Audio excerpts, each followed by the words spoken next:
Yeah, that must have been fun because we'll say it was also the first bard I ever made, but I decided since he was also my third character, I thought let's spice him up a little bit. I want to try an accent that I'm not really the best at, and then it became all mine accent. Yeah. Besides, of course, for Fenry, who's honestly, I just tried to add a little New York to him just because, he's basically he's basically Godfather but with dragons.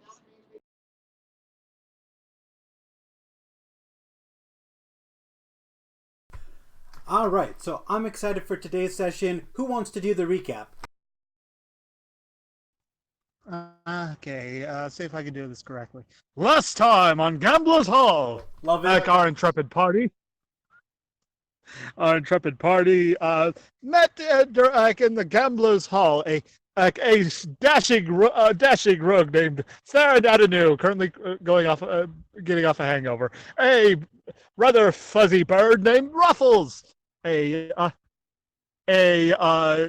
kobold that thinks he's a wolf named Grank, and Slick Jack. Met up and decided that they were gonna go through the Gambler's Hall together, trying to keep their soul coins with them as much as they can. For if they lose them, they die. Well, and during their beginning, they met a strange girl named Charlotte, who creeps everybody out. Yet, for some odd reason, Grank and Saren failed their charisma saves and adopted her. Like, uh, like, Onwards, from there they managed to defeat Floor 7 by solving the riddle and by stealing their three people's soul coins, killing them. Floor 8.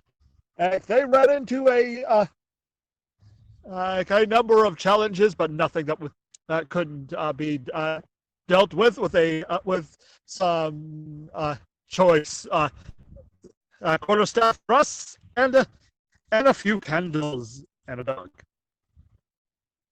After and now they are at floor 9. Will they continue this upward climb? Only one way to find out. All right, just to get Flynn up to speed on the mechanics really quick. Big bad evil guy, everybody already knows who he is. He's a djinn, aka genie, named Argon Div. He's the owner of the casino, and you have to get to the roof and murder him in order to escape. Important factoid number 2. You now only have 100 years left to live, despite being a half-elf with probably a reasonable lifespan. You have 100 platinum coins in your inventory starting now. Each platinum coin is 1 year of your life. If you lose all 100 of them by gambling or giving them away, you die. So please add 100 platinum pieces to your inventory. That is your life. Oh, and if you move more than 30 feet away from your coins, you die. Also, coins, in order for them, if coins move away from you and no one takes them, or they're taken unwillingly, they turn to dust. If you give them up willingly or you get them in a bet, then they are kept permanently.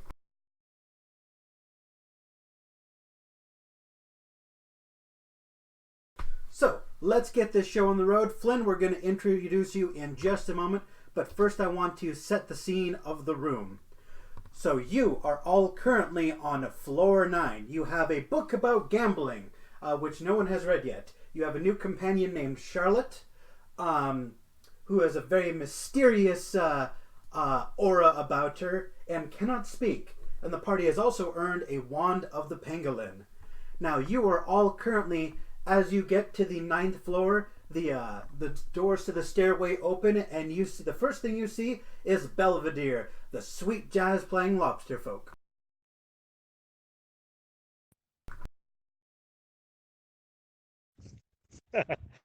This is Belvedere, and he's playing that sweet, sweet jazz for y'all.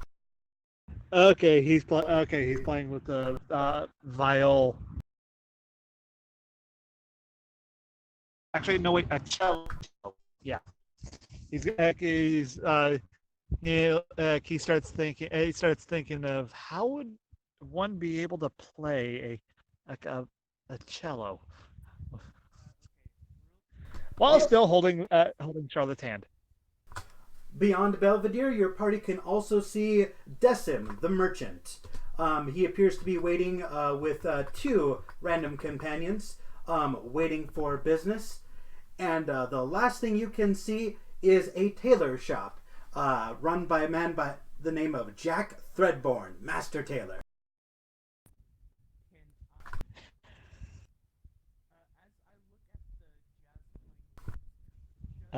Grank, we can't hear you. And last but not least, there is a poker table run by the notorious Gumi. Now, Flynn, you are unconscious in your hotel room, which is right outside of the main hall where Belvedere is playing his sweet, sweet jazz music. You're risen from your sleep. You have completely missed the events of the previous day, and so as you sort of, wipe the sleep from your eyes and go outside, you run into the party as they walk up the stairs. Okay, can you hear me now? Yeah, we could hear you. And the first thing I'm gonna do is just sort of just rub my eyes and say, note to self, cut back on the rum next time. And as I look up on Instagram, I was like, who are you, bunch of assholes? Okay, so as I'm walking towards this lobster folk, does he look like he's made out of meat? He looks like he's made out of some very, very tasty lobster meat. Okay, now hear me for a moment, okay? Okay.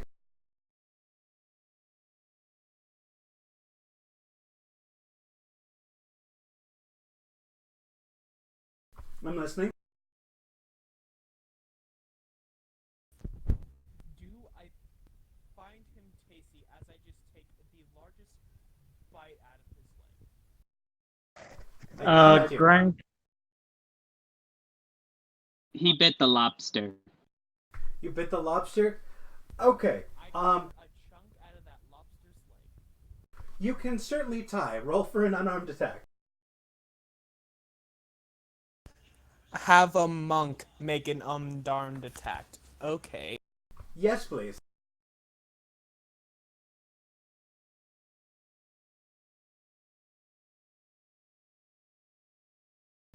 You crunch his head off, killing him instantly. There, just stares at him You with shock. killed Zoidberg! Okay. What the hell? Grank? I'm then going to rip off one of his arms and I'm going to hand it to Charlotte. Speak closer to the microphone. I'm as close to my microphone as I can be. You were better earlier, but it's gone to quiet. It's back to quiet now. Okay, is this...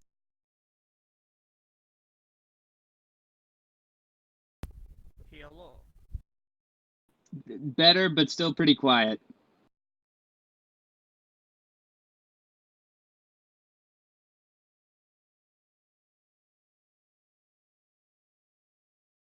That's so bizarre. I don't know why your connection goes in and out. But anyway, you bite the head off of the lobster folk, and he is delicious, but he's also raw. He would go much better steamed and with butter.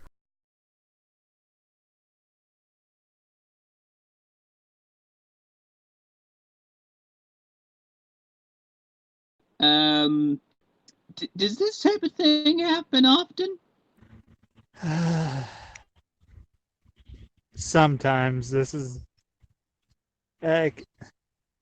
Jeez, why, Greg?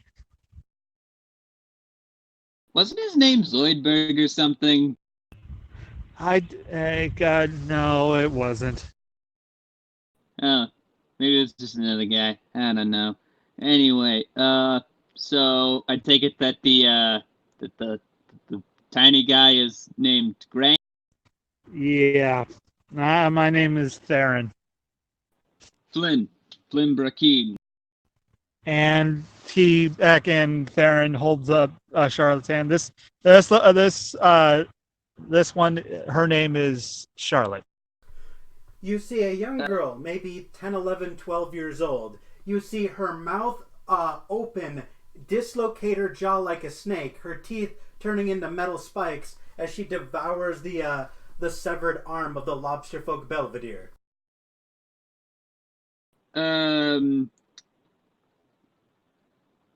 Okay.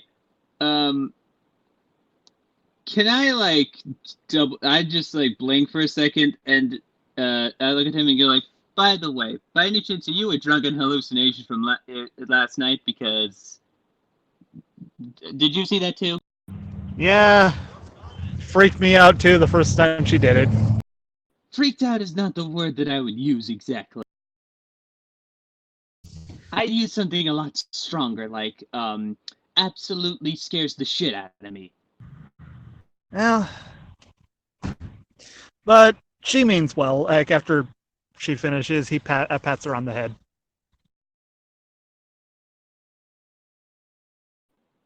Why is Granky growling at me? Unclear. Okay, so now that we got the niceties out of the way, where are we exactly? We're in the Gambler's Hall. Heard of the guy named Argon Div? Yeah, I think so. It's hard to tell. A lot of booze last night. I mean, I'm just saying it was a fun night, but the last thing I remember was a pineapple. Okay, I don't need to know about your proclivities. The fact that I kind of came here to brought here too after apparently Fire Ganassi put something in my drink or something, and I woke up here hungover, penniless. Can I check my coins? So, Sir. you notice that the gold that you brought with you, the gold, silver, and copper is gone, and you currently have exactly 100 platinum pieces. But instead of being stamped with the name of the nation, they are instead stamped with a word, soul coin. Okay. I think the same thing just happened to me. Because I don't know where soul coin is, but I'm pretty sure that it's not exactly somewhere I want to be. Well, those things, that's what's left of our life. If you, Wait, what? we yeah, we run out of those, we die. So what you're saying is that I have 100 years left to live. 100 years, yeah, pretty much. And well, we gotta go through all this, and yeah, we managed to actually do pretty well. I only lost 6 soul coins. I don't know how many Grank got 11. Don't ask Charlotte to bet. She only has 1 soul coin left. Ah, okay. So, I'm okay. That's good to know. So how the fuck do we get out? And well, we go through these things. Need to get through each floor. Like so far, we managed to get through 2, rather surprisingly quickly. I might say, thanks to Great. Grank and. Well, luckily, you got me. And if there's one thing I know, it's that I know how to solve things. I wouldn't exactly say I'm an inquisitor. It's just I speak a lot of experience when I say I know how certain things are handled. I know. Same here. I'm bard. I'm a little bit of a rogue myself. Just don't go rogue on me. You'll be I fine. trust me. I'm not. You're like the first people I've met that didn't try to kill me. Eh. And Charlotte, Charlotte, Greg, stop growling at him.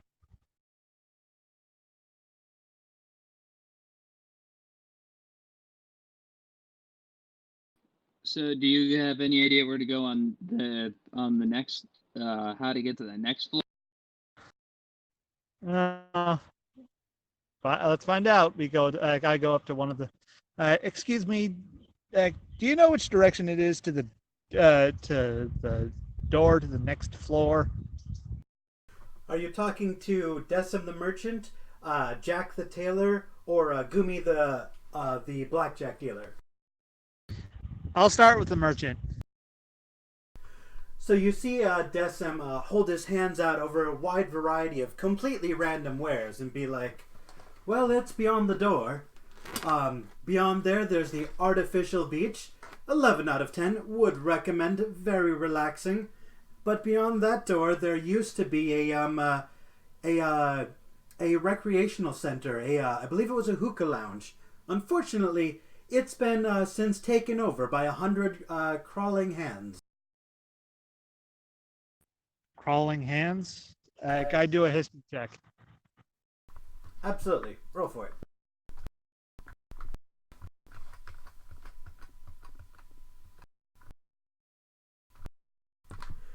All right. One moment.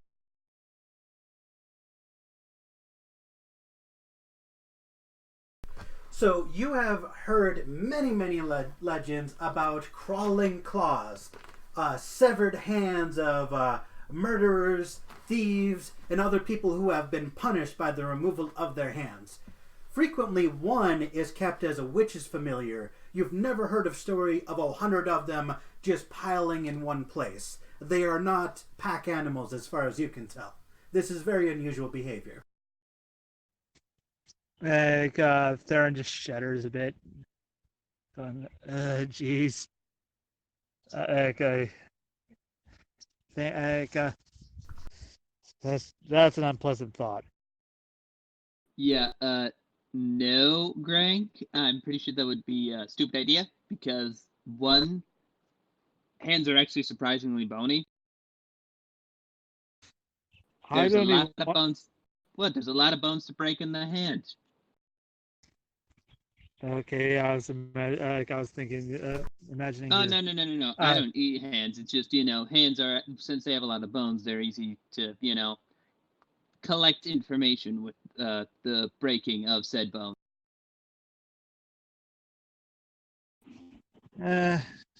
All the fact of the matter is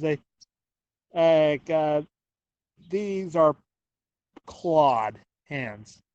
So although I've never heard of so many in one place. I continued to talk to the shopkeep. So is the anything we should know about them? Well, despite what your friend may think, they're not edible. They're 100-year-old necrotic flesh. They will poison you. But insofar as I can tell, they seem to attack anyone who enters, cut or break off their hands, and add those hands to their ranks. It started with only 20. Now there's over 100. Okay, so they go for anything that has hands. Is that correct? Yes. So all we gotta do is just find a handless guy to handle the situation. Oh my god. Huh, handle. I didn't even intend that pun. By the way, that backpack your friend is carrying, I think I recognize that backpack. I'll give you 300 soul coins if you hand it over and don't ask any questions. You see he's pointing to Charlotte's backpack. I look to Charlotte. That only makes me want to ask questions. Trust me, in where I've learned in my line of work, asking questions only leads to two ways. You learn something you didn't want to know, before you end up, well, handless in a room full of that death. Well, Can I, well, can for I my roll line of work, like some sort of investigation check on the back? So, you as Charlotte realizes he's talking about her bag, she's going to clutch it and back away and start hissing at you all. Darren goes, "No, don't worry. I'm not going to take your backpack. I just want to take a look. Is that all right?" I'd like you to make an animal handling check. Animal handling? Yes, she's getting very hissy and aggressive. Can I also roll investigation on the bag? Not without getting close to her, and she looks like she's about to bite your hand off. Gotcha. Alright, you're able to approach her in her, more wild form as her teeth and claws are out. You get just close enough to her to convince her you're not going to steal the bag, and as you open it, you see there is, of course, a sack full, excuse me. You see that it is filled to the brim with scrolls. An entire 5-gallon backpack filled with scrolls. Theron's jaw just drops. How'd you get all this? She mimics talking, but no words come out of her mouth. All right, 1 second. I zip up her backpack and I go, and I hum to her "Song of the Sea" real quick before to try and calm her down before going back to the shopkeeper. I'm going to say that she's a fan of your music, and she calms down when you play your jaunty little tune. The merchant is still behind the counter. He's got nowhere else to go. All right. Do you got guys? Do you got a pen? Do you got a pen, a quill, or some sort in piece of paper? Of course I do. But I'm a merchant. I don't give things away for free. 1 soul coin. I take a look at my my coin purse and going. All right. I plop down 1 soul coin. All right. He's going to tuck that little platinum coin right into his sleeve. Nothing weird about that, and hand you a pen and notepad. Alrighty, I think I might actually have something to help. Okay, Charlotte. I got something that might help you. I hand her the pen and notepad. If you need to say something, just write it down and show it to us. Okay. All right. Grink, you happen to be looking over her shoulder, and you can see the first thing she writes is, "Help, my dad is," and if you would like to intervene, you can.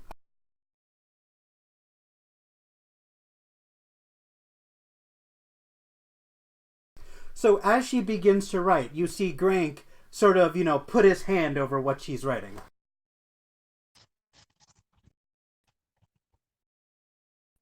What's the matter? Why'd you stop her?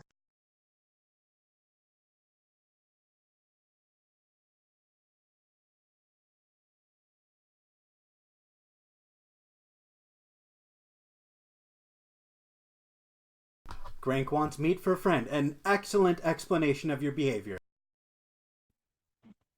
Theron just looks at him rather incredulously, going, "Really? Yeah, the lobster guy didn't fill you." It's a full-on, man-sized lobster. I mean, if that doesn't fill you up, I'm pretty sure nothing we can provide can. Especially considering the fact that he's about the size of my he's about the size of my leg.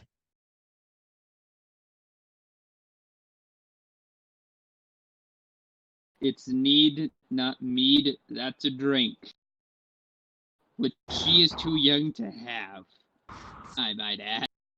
All right, Theron goes, "Well, I'm not going to argue with it right now, but Charlotte, if there's things you need to you want to say, go ahead and write it and show it to us. We'll try and answer that way so we can be a bit more communicative and whatnot. Okay. She wrenches the pen and paper away from Grank and writes the letter A very largely, which is then interrupted as Grank eats the pen and paper. Mother... I do What do the you have Heimlich again? maneuver. I do the Heimlich maneuver on Grank to help him cough it up.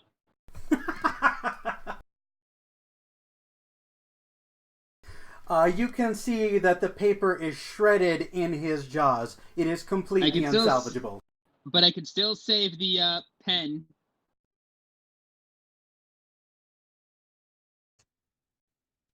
Can I still save the pen, or is that also gone? It's not gone yet, but it's about to be. You're gonna... Yeah, I would like to... I'm just gonna try and, like, Heimlich it out of his mouth. I would like you to make a contested athletics check against Grank as he's trying to eat the pen and paper like a hungry, hungry bastard. Fuck, that's my worst stat. Oh, wait, shit. Okay, that's the wrong character, so... Yeah. Should I re-roll, or should we keep it? Oh, but I love the double ones, though. But no, you rolled as the wrong character, so please change it. I really want the double ones to be real. I mean, to be fair, like, how would a double one work? I have no idea. Okay. So, the two of you put on a Three Stooges routine, bumping and fumbling into each other. You reach into Grank's mouth like an owner trying to pull their homework from a dog's mouth, and there's just this 5 minutes of comedic slapstick comedy that enrolls before you finally salvage the pen. It is covered in drool. All right. Can I clean it off with my jacket? Absolutely, it still works. All right, great. I hand the pen back to Charlotte. You're being bitten. Alright, Grank, roll an unarmed attack.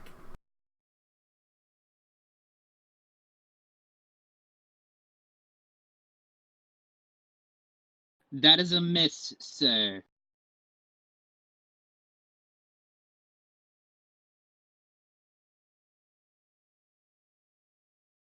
Miss again. Alright, so as Grank goes in for his monk-like attacks, Flynn, you're able to dodge out of the way and put several feet of distance between you and Grank.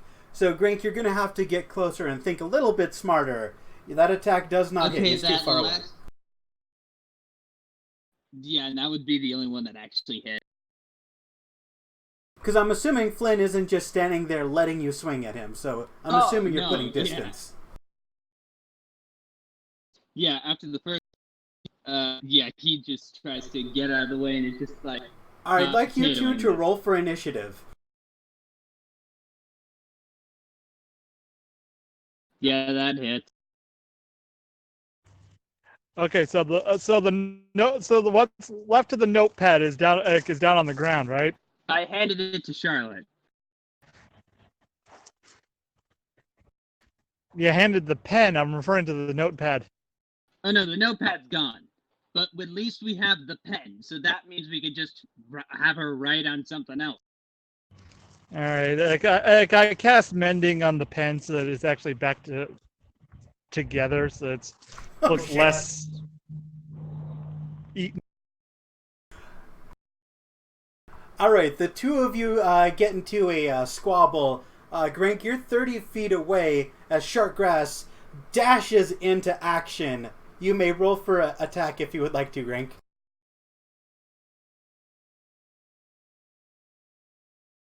You're gonna charge forward and bite? Okay.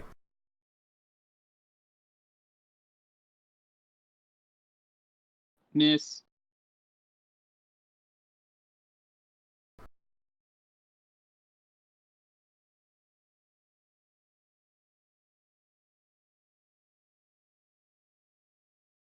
Also a miss.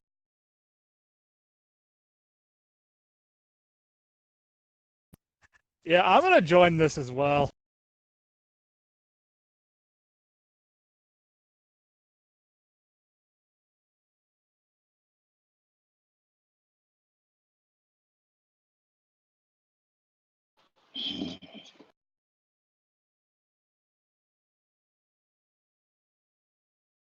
All right, you're spending a key point to use a dodge action. Okay.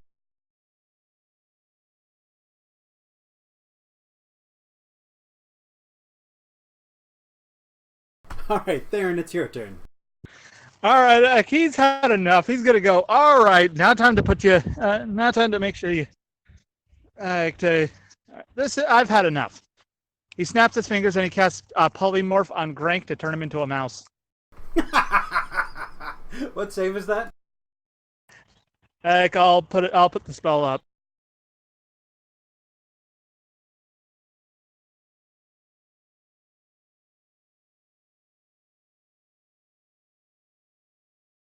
Oh, I don't think they have it.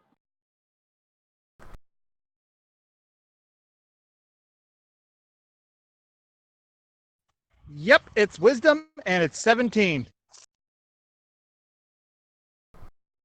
You just asked the monk to make a wisdom saving throw. Oh, this is gonna be beautiful. You are mouse, good friend. You are a mouse. Wait. You got some trickery up your sleeve, Grank? Did you forget to update something? I don't think you have a lucky feat. And you ain't a halfling, and that ain't a 1, so...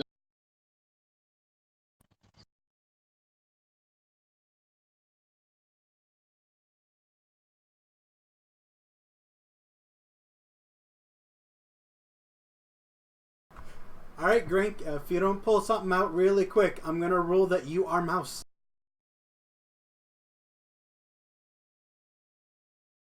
You are mouse. Yeah, he is. Okay. So, Theron, it is still your turn. Any other actions you'd like to take on your turn? Yeah, I'm gonna pick him up. I'm going to rule that since he is tiny and you are medium, you can do that. I refuse. Oh, you can.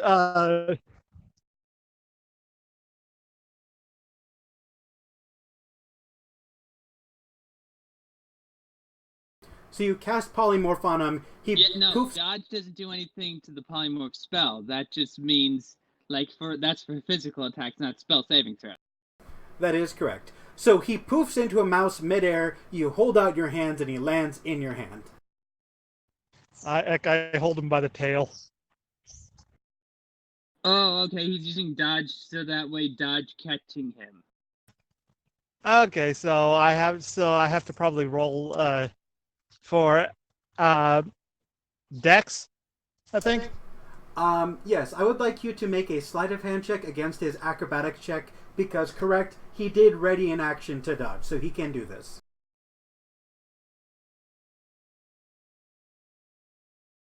Woof!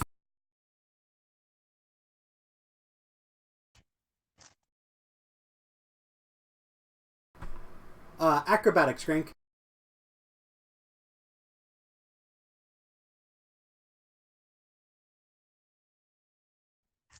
And Yes, I think you have to because you're a mouse, your stats are replaced by the stats of a mouse. That is Except correct. for intelligence, wisdom. No. That's only for druidic. You keep the intelligence, wisdom, and charisma if you are polymorphed. Yeah, that's what I said. Yeah. But the physical stats are replaced. So, Grank, make a dexterity check as a mouse, good sir. I thought it was the other way around, where you take on the attributes of the thing that you're turned into, not keep. So he's making a dex maybe check as a mouse. Oh yeah, okay, yeah. I thought you said the opposite. Yeah, the fact of the matter is, Theron's had enough. He's not gonna he's not gonna hurt him. It's the fact that cosmetically you are mouse, stat wise you are rat, and a rat has a +0 to dex. Roll a flat d20.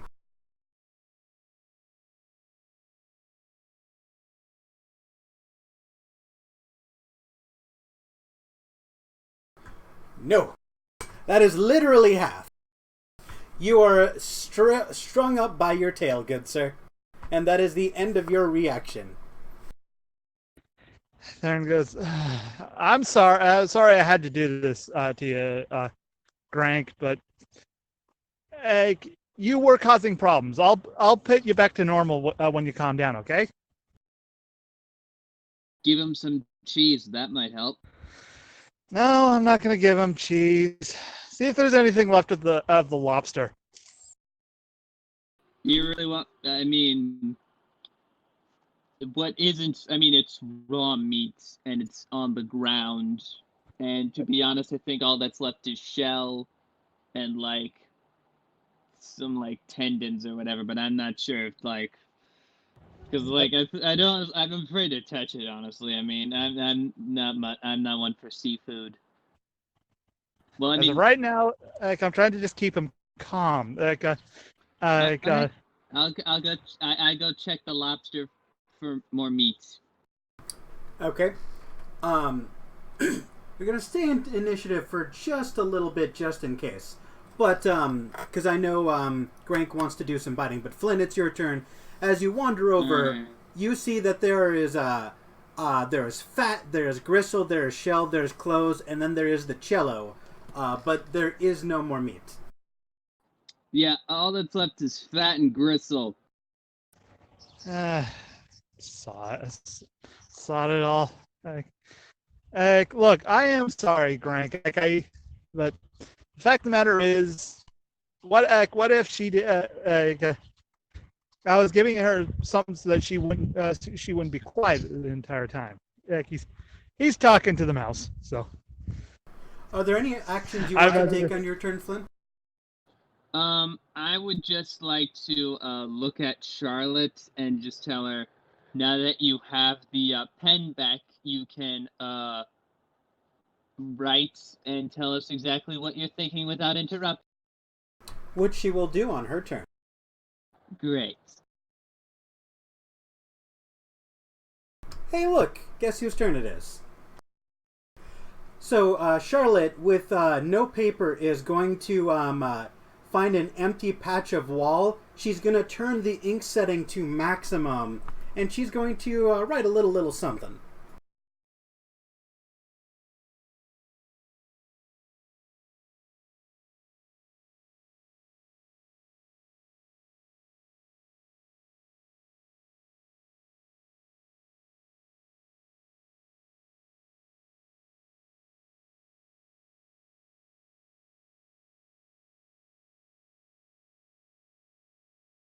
yeah, all you can really do is squeak. It's a loud squeak.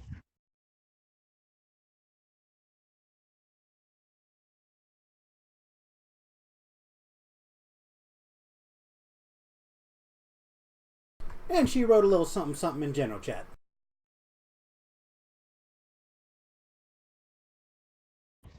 What? Oh.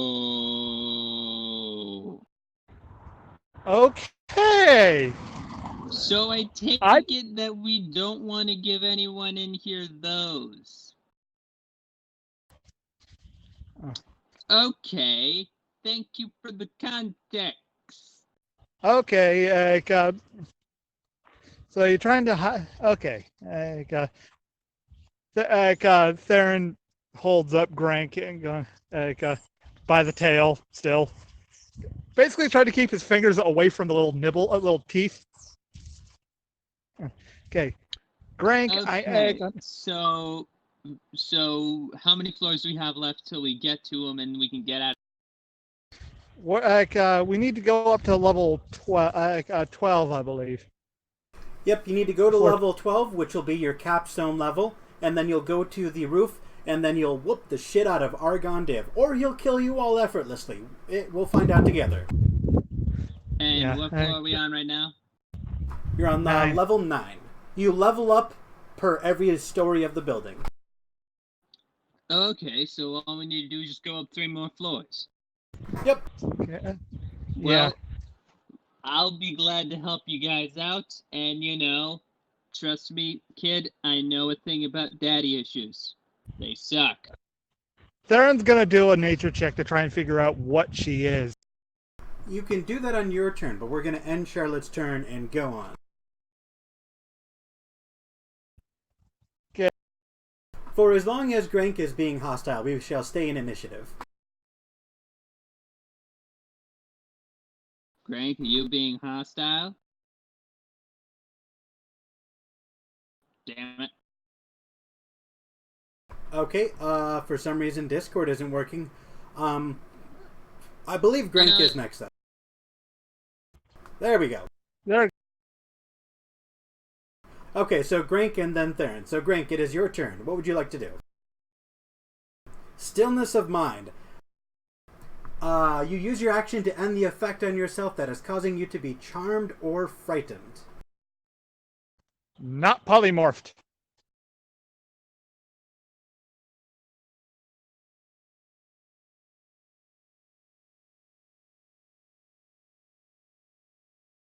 All right. So does he get to repeat his wisdom save on every turn or no? I'll go take a look. Wait, no, that is causing you to be charmed or frightened. One effect on yourself that's causing you to be charmed or frightened, and I'm pretty sure it doesn't charm you to turn you into something. Nothing. The only way he would be able to go back on his own is if he reduces himself to 0 HP, or he breaks my concentration, or I end the spell. Okay. So he's trying to break your concentration. So that's a nat 20 on that bite attack. He deals 1 damage. I'd like you to make a con save or lose concentration. Yeah, you lose concentration. Mother! Poof! What? No. Yeah, because it's either half damage or 10, whichever is higher. Trust me, I played a wizard. You know the story. Well, yeah, I told you the story. Yeah, it was not fun.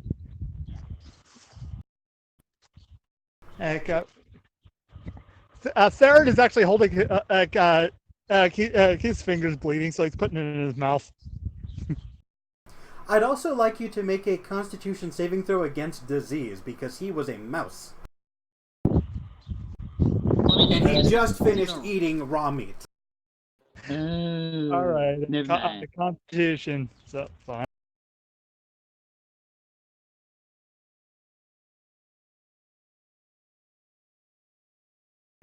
Oh. All right, Theron, you take 1 level of exhaustion as you contract a mysterious disease. Your head is foggy, your ears are ringing, and your vision is blurred. You just feel sick to your stomach.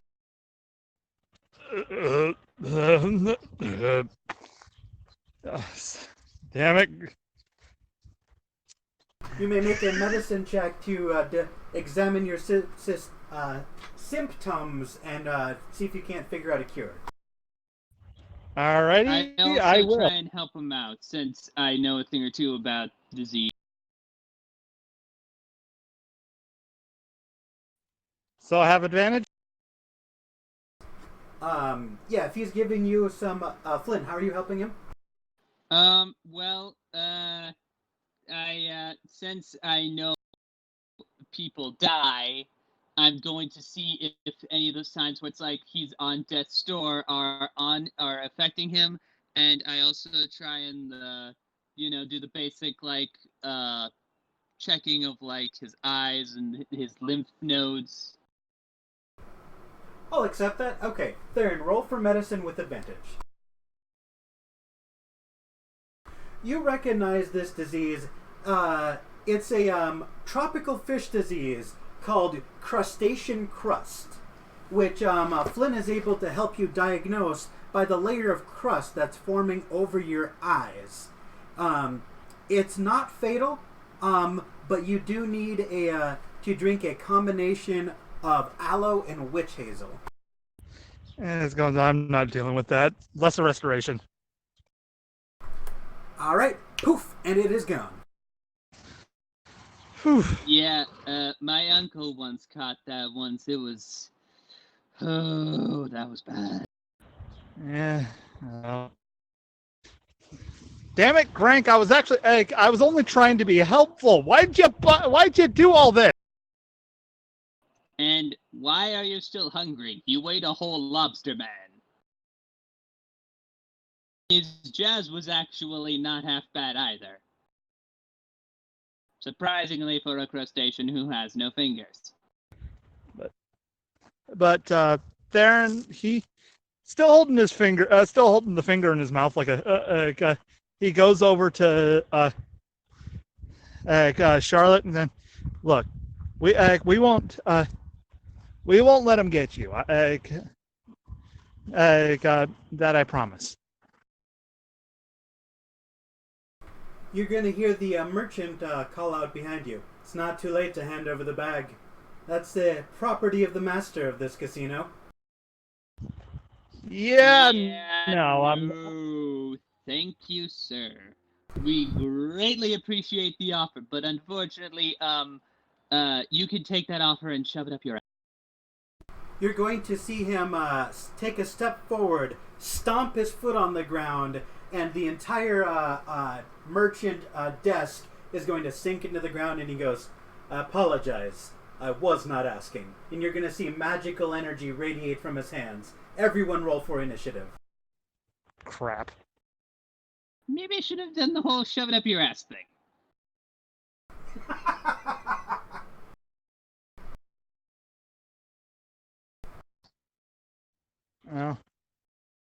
Well, I don't see any other option out of this than kill him, son of a bitch.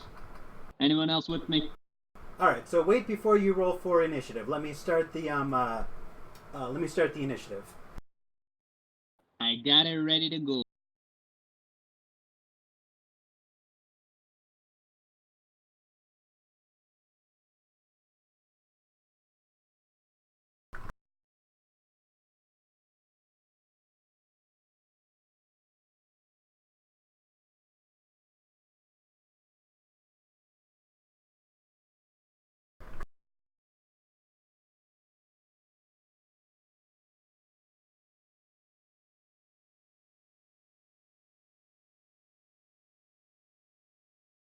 Man, am I the only one rolling sucky initiative?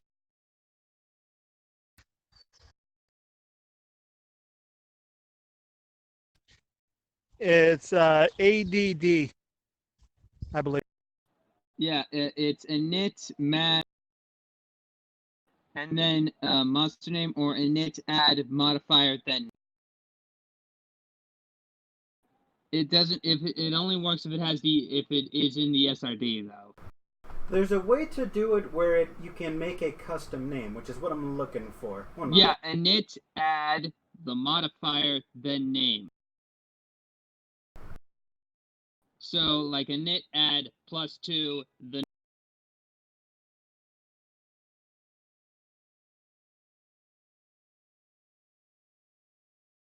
There we go. Sorry, but.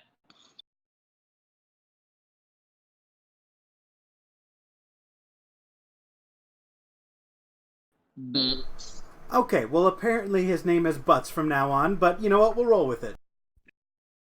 That was actually his initiative bonus, so we're good. Okay, yeah. I mean, that could just be like his actual real name but he changed it to go into for business purposes. It's his masochist name when he's involved in BDSM. Holy shit, that's a nat 20. Anyhoozles, let's begin. Wait, has everybody rolled?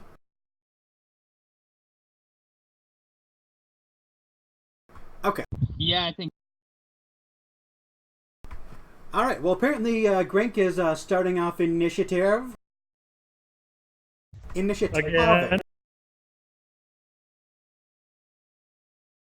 Sorry if I cut you off, Crank.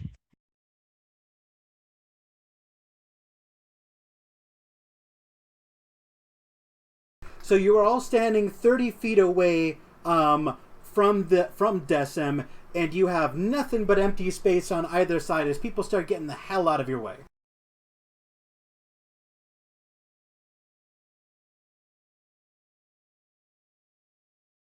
What action are you holding? Dodge, attack, steal scroll? What's your plan? Attack? Okay. Do you end your turn here?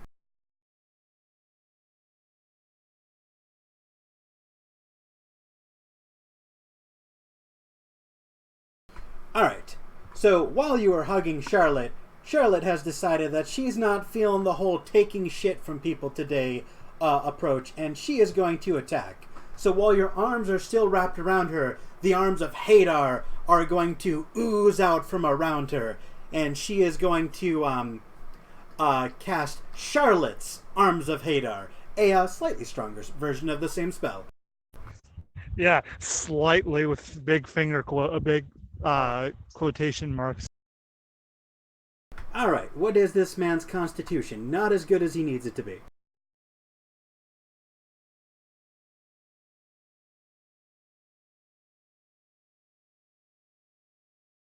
And he fails.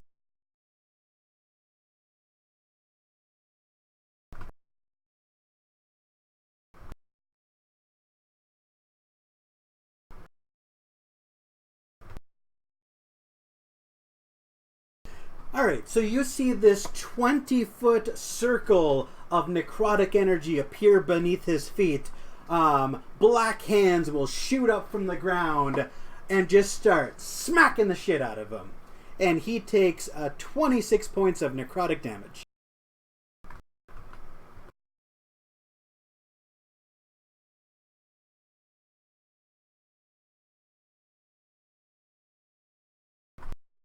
And that will end Charlotte's turn. The arms sink back into the ground. As you can see, his skin is starting to blacken from the impact of the necrotic attack. Theron, it is your turn.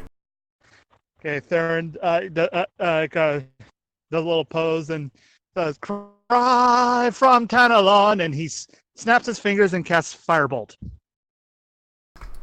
Go for it.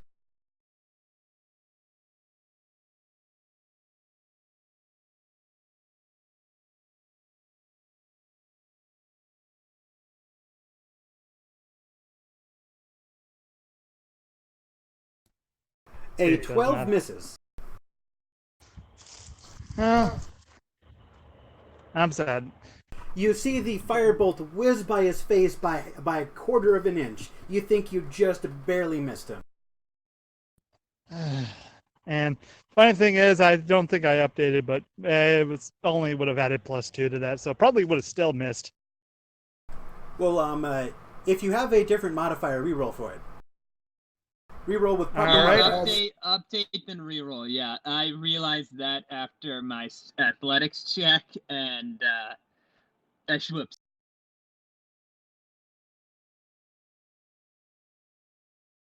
Yeah, trust me. Yeah, it's my strength modifier isn't a -2 anymore, which I'm like, thank fucking God. That hits. All right, you blast Decim in the face with a bolt of fire. You create scorch marks across his mouth, giving him almost a soot beard of sorts. With the finger still pointed out in the direction where I casted my firebolt, I then go, "There's plenty more where that came from," and I end my turn. He's gonna wipe the soot from his face, and he'll go, "I'm gonna make you pay for that." I ruined his beard, didn't I? And that's why he's pissed. Hey, guess whose turn it is? Alright, let me see what this spell does. Oh, splendid, I love it. So, anyone here familiar with this spell, Time Stop? Wait, what the fuck? Eep! What fucking level is this fucking guy?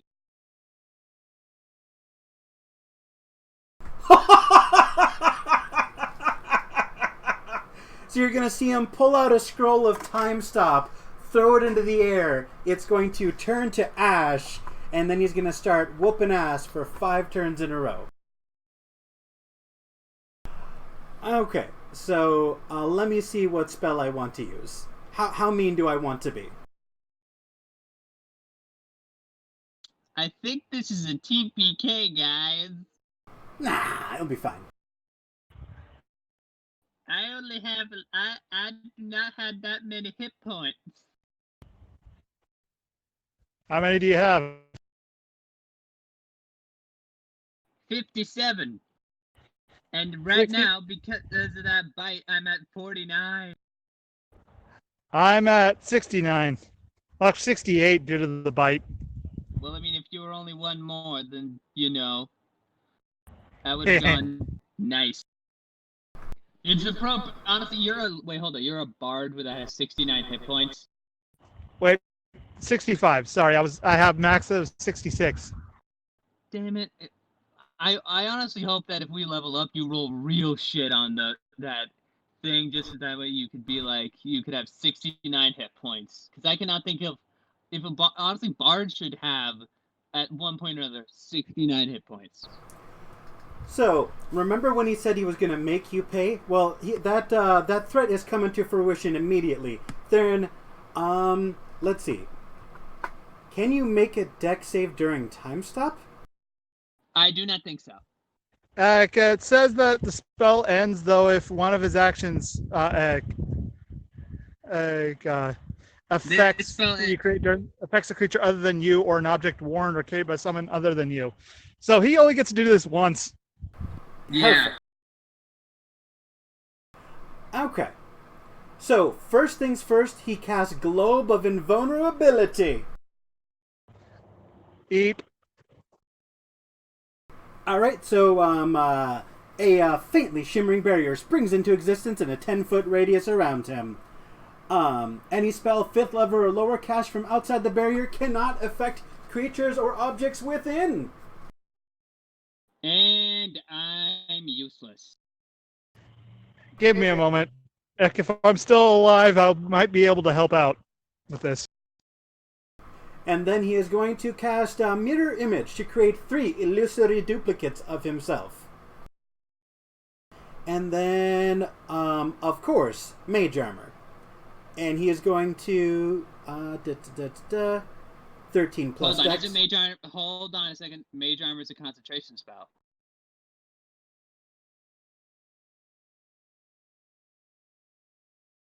I'm pretty sure you're doubling down on concentration spells. I'm just double checking.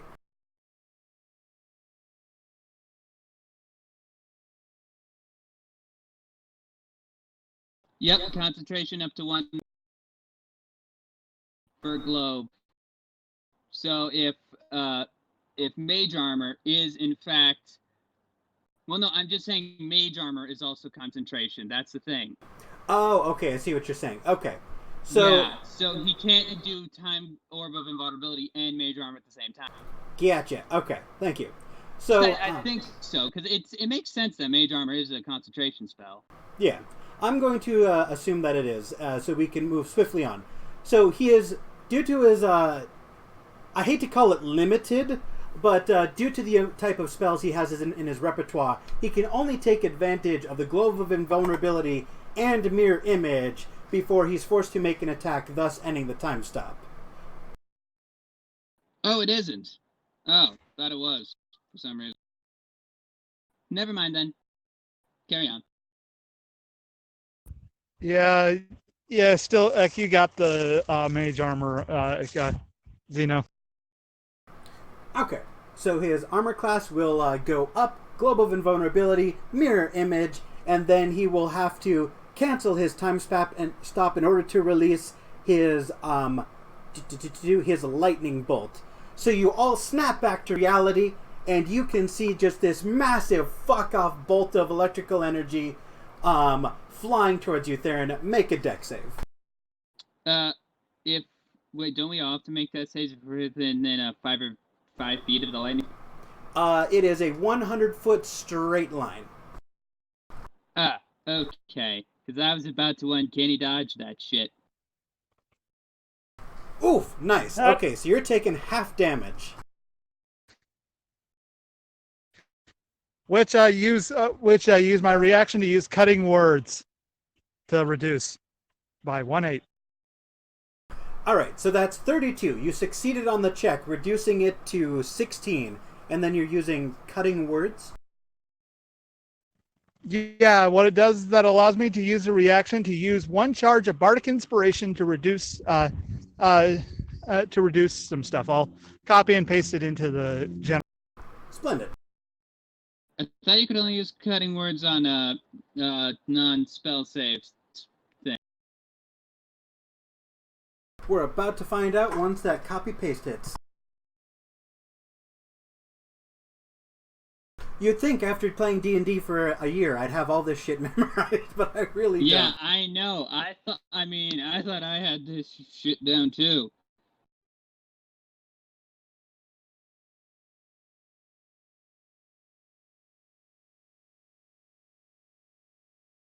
Makes an attack roll, ability check, or damage roll.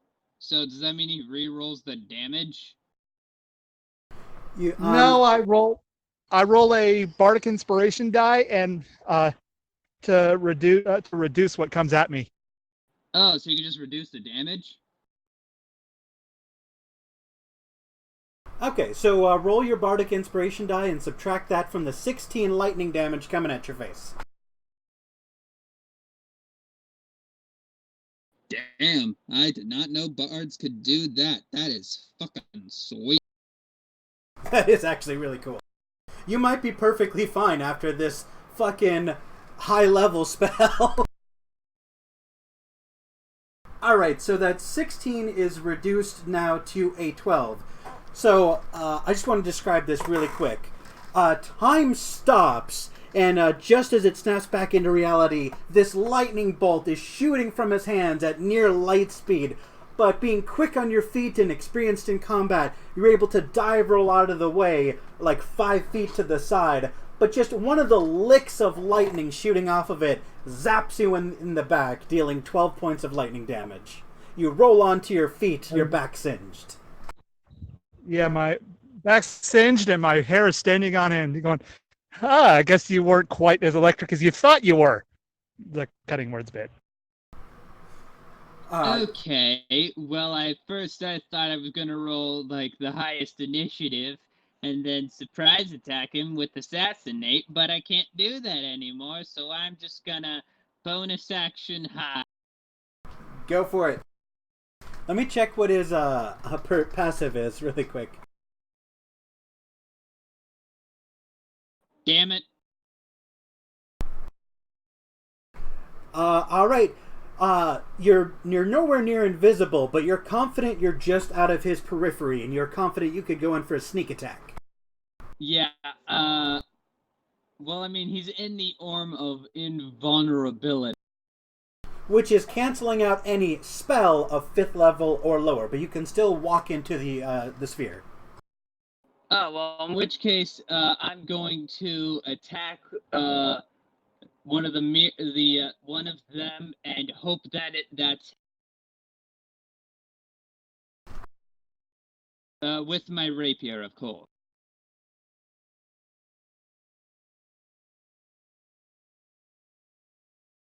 And I am rolling attack for the rapier now. Okay. That is a 17. Even with his mage armor, that still hits. Let me roll a d20 to see if you attack one of the duplicates or him.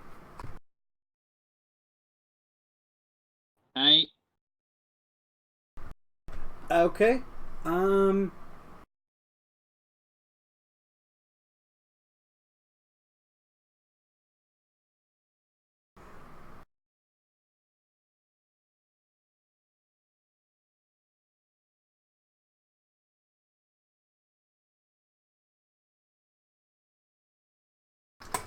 Okay, so if he has 3 duplicates and the roll is 6 or higher, he attacks a duplicate. And I rolled a 18. 18. Alright, So, with your rapier, you impale one of the duplicates, immediately destroying it.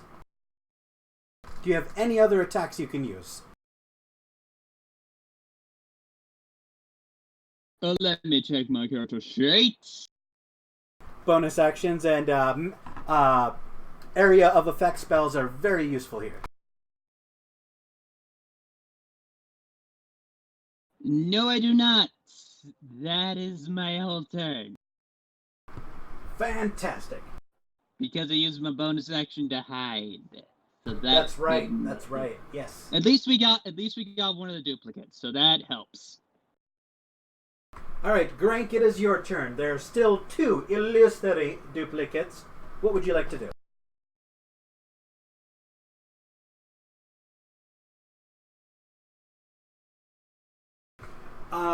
Yes.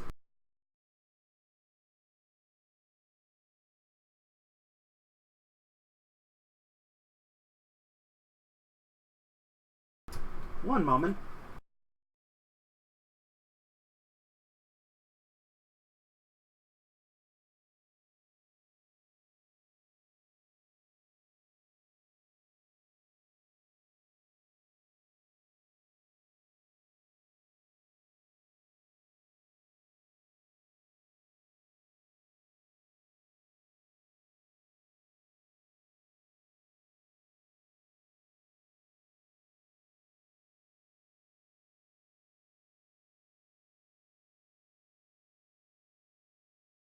There you go. So that is what you determined with your powers of insight. Whether or not you share with the class is entirely up to your character.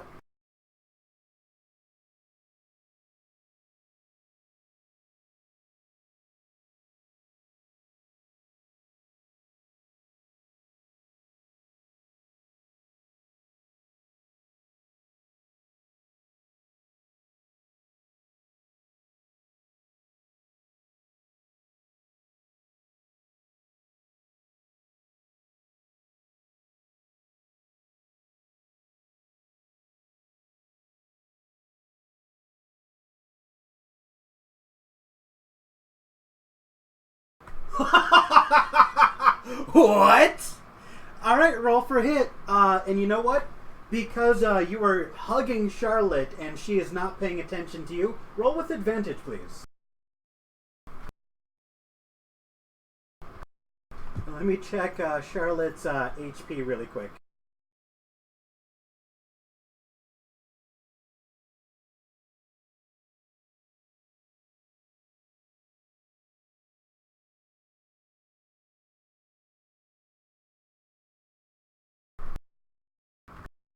Yes, you are exactly 1 hit point shy of knocking her unconscious. With 1 HP, she is still conscious.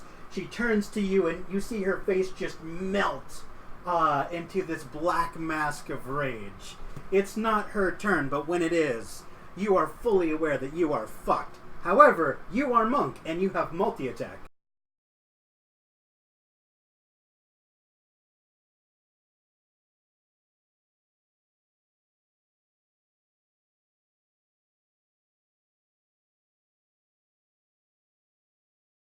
Um, 19 hits. Okay. So it takes a double slap. So front hand, backhand, and she's down. Your hand is sore, and you can hear the bell-like ringing of your hand bouncing off her metal skull. Alright. Now, I would like you to make either a persuasion or a deception check, depending on what you think you're trying to do, to convince him that you're on his side.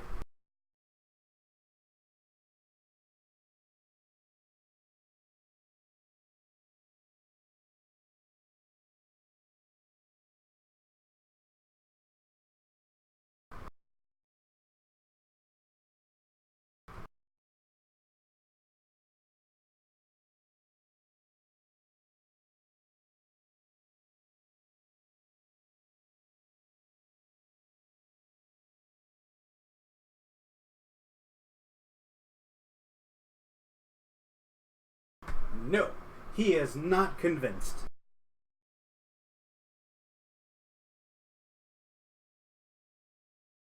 So as you backhand, fronthand your one of your most powerful allies and plead with him to join your side, he is undeterred and he continues his assault.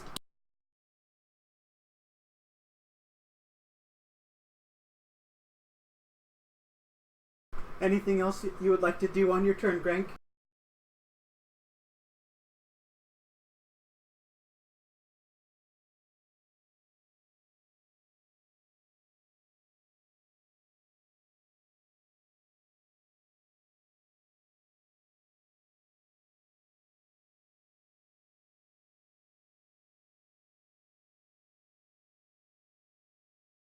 Alright, bonus action, key point, dodge. Got it.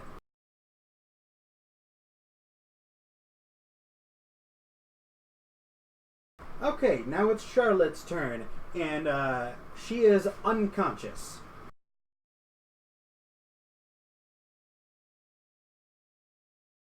Theron, it is your turn. Yeah, the fact of the matter is this happened behind Theron, and yeah, he sees there's shock on Theron's face, and now he's growling. This is the first time you hear him actually growling, and he whips out a violin. Oh, lovely. Play us a tune. And with that, he does 3 notes and casts Dispel Magic on the Globe of Invulnerability. Nice. Oh, wait, I thought, wait, doesn't the Dispel Magic dispel all of it? But then I remembered it only dispels one. So, any spell or 5th level or lower cast from outside the barrier cannot affect the barrier creatures within it. Do you have a spell slot above 5th? No, I don't. Negation. I'm going to say that you don't waste your spell slot and that your character is smart enough to determine that on his own. Okay, Theron goes.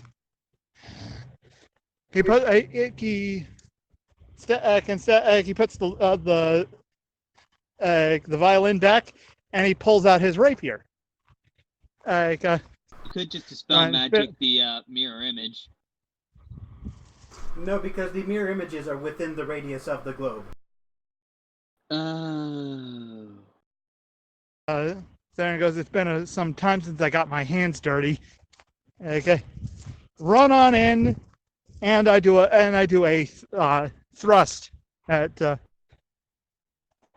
guy. Roll hit.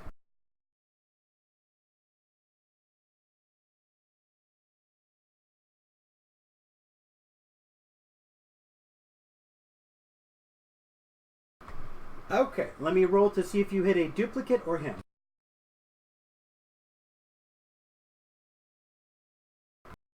Let me check the check. I made one disappear if that changes anything. Yes, with 2 duplicates, I must roll an 8 or higher to have you strike the duplicate. But I rolled a worthless 7, so you attack him directly. So go ahead, and what is your damage? 5? Yeah, and I believe concentration to hold on to the globe. I believe you are correct, good sir. And remember, 10 or half the damage. So if he 10. makes... Yeah. 15. He holds concentration. Good attempt, good strategy. The dice were simply not in your favor today. They're not in anybody's favor. Okay. And see if I can do... oh, yeah, I can. As a bonus action, I look towards Flynn and going, you can do this. You can...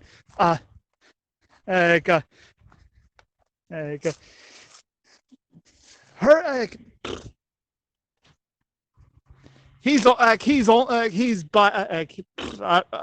bardic inspiration. I gave you a charge. Okay, it is now Decim's turn. Let me just review how many spell slots he has. Okay, we're good.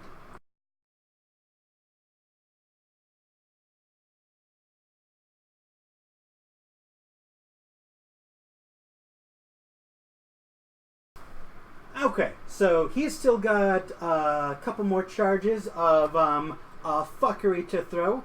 So he is going to aim his lightning bolt at the man he believes was trying to lie and manipulate him, and he's going to fire it at Grank. Grank, make a dex save.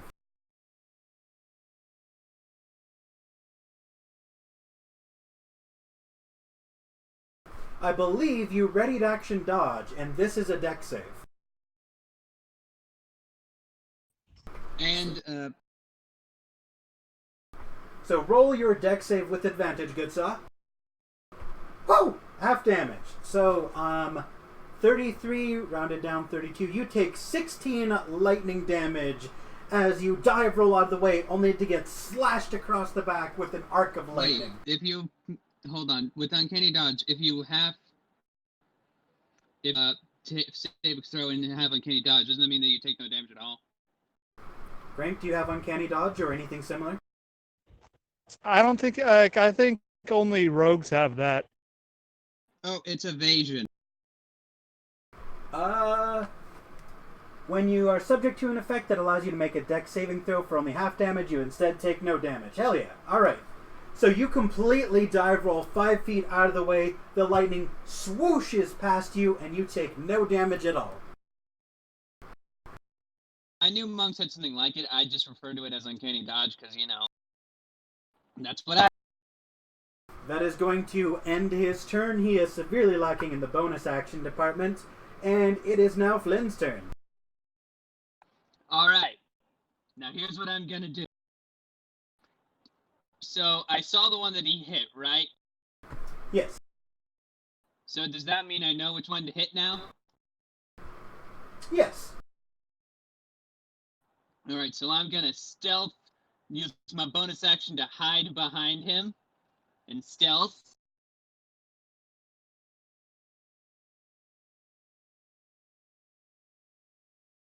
With the 16. You're confident you're in his periphery. He is too focused on trying to murder Grank and Theron that he's not focused on you. And then I'm gonna take my rapier and just go stabby stab. Stab away, good friend. Miss! That is a nat one! Yeah, not even my bardic inspiration will help you on that. So, you go charging in, you just overcome with emotion and rage, and you try to hack at him with your rapier as if it were like a longsword, and you just, ping! You bounce off a metal shoulder pad that he's got on him, and you do nothing. I mean, okay, I have not rolled above like a 10 today. The dice gods are not with you. Do you got any bonus actions? No, You get I to ain't hide. got shit. You're a level 9 rogue! I am an assassin. I ain't got shit. Oh wait, you used your bonus action, so it doesn't matter anyway. Yeah, exactly. I used it already. That's why I'm saying I ain't got shit. I used it already. Wait a minute. Nope, never mind. Okay, so it is now Grank's turn.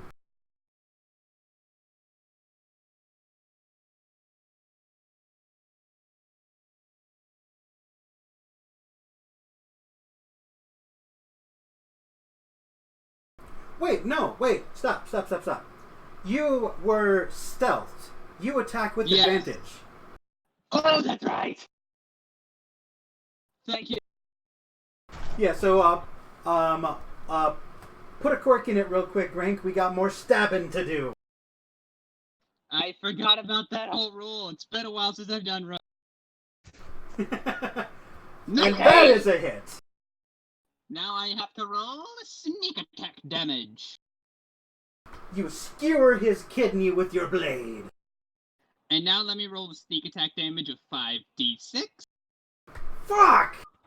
22, Fuck! so that leads to 36 points of damage. How do you want to end this? And 34 actually. 34. How do you want to end this? Alright, so as I'm behind him, I'm going to I'm going to do two things. I'm gonna do something that's kind of fun and stupid at the same time. I'm going to you would say that he's like laughing out loud hysterically at, I'd be like, you cannot hurt me, I'm in a giant hamster ball. So I basically stab him in the back of the head, having my sword come through the end of his mouth, and then just slice him down hot dog style. Hell yeah! Then just to top it off, I'm just gonna go all the way back up, and then after I've dissected him, I'm then going to look at him and go, looks like I just sliced his prices in half. So before we close initiative, is anyone fighting anyone else within the party? Darren is pissed at Grank. That is a miss.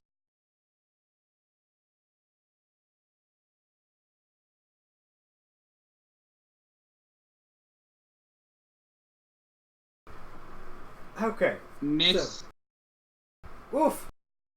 I believe you have flurry of blows, though, don't you? Do you have any keep left? Only if you hit. Fuck. Yeah, one of the perks of having an AC of 17. Nice. Bonus action key point dodge. Got it, sir. Alright, so it is Charlotte's turn. Charlotte is still unconscious. Only we had a cleric. Theron! You have a cleric, sorta. Jeez, Ruffles just isn't here. I'm not referring to Ruffles. Guess who has healing spells? Do you? Yeah, bards are basically just, you put it and they are fine. They are jacks of all trades. That's why I kind of wanted to make I wanted to come up with like a boxer archetype for the bard, just so that we can have like a little bit of monk flavor to it. Yeah.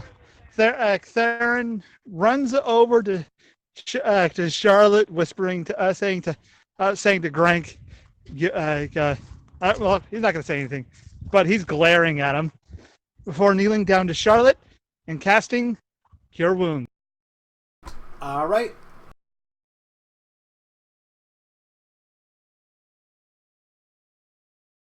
Quick question. Since I have killed this guy, can I roll investigation to see if he had anything on? On your turn, yes. All right, so you bring Charlotte back up to max HP.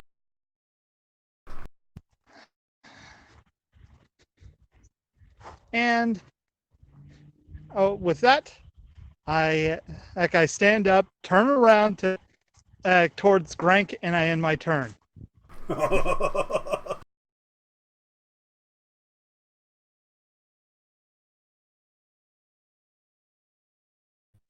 Butts is now half a butt. You've just expanded the crack that was already there in his ass. Flynn, it's your turn. Alright, I would like to investigate to see what exactly he had on him. Absolutely. So, able to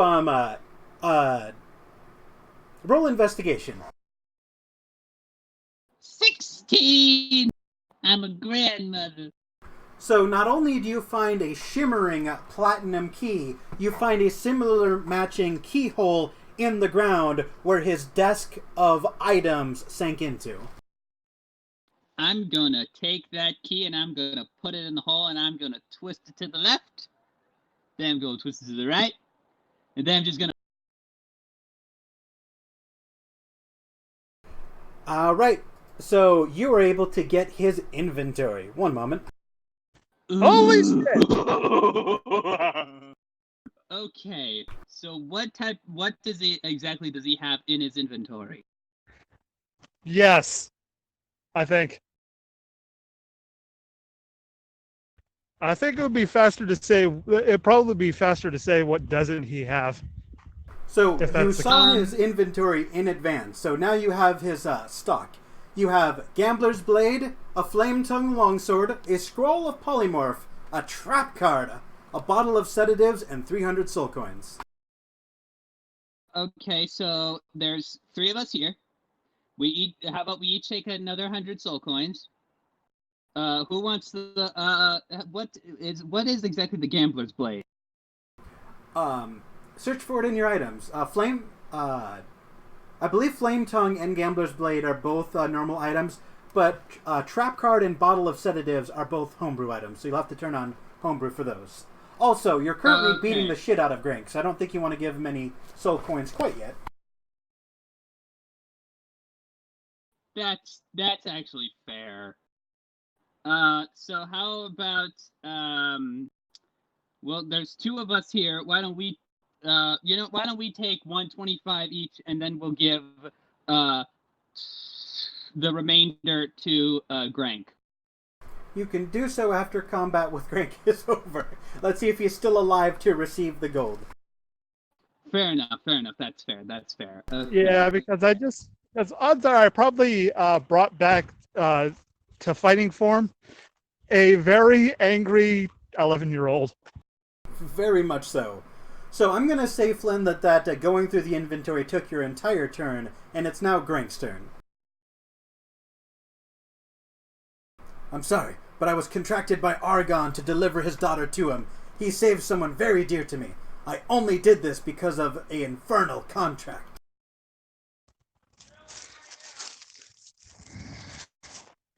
Theron is still not having none of it.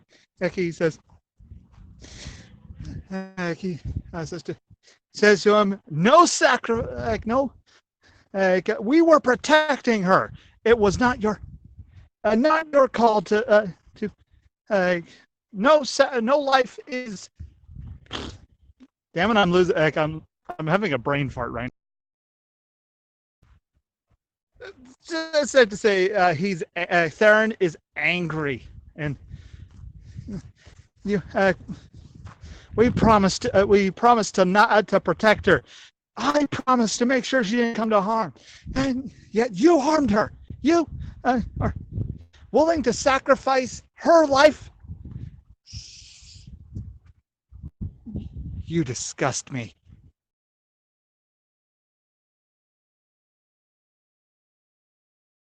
He responds, he just wants his daughter back.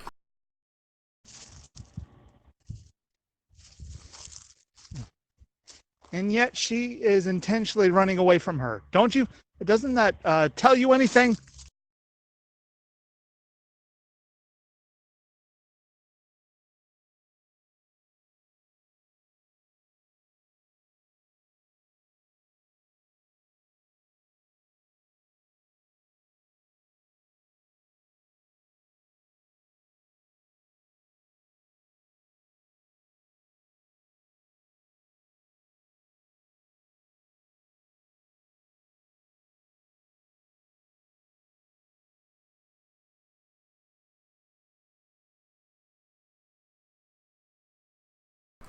He wouldn't kill her. We all know that. I'm under a contract that could kill me and someone very dear to me. Of course I'm going to lie.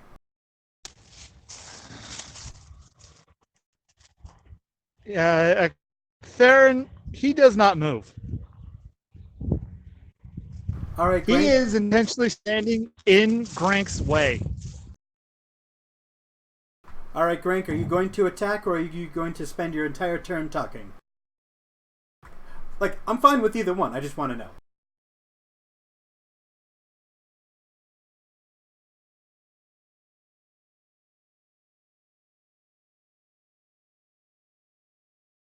You drop all of your soul coins and dash 80 feet away from them? All right. Well, it's your turn and you can definitely do that. Tick-tock, tick-tock, tick-tock. Dust. As you see his skin turn to ash and dust, he glares at you and goes, "This is on you!" and then crumbles to dust. And we are out of initiative.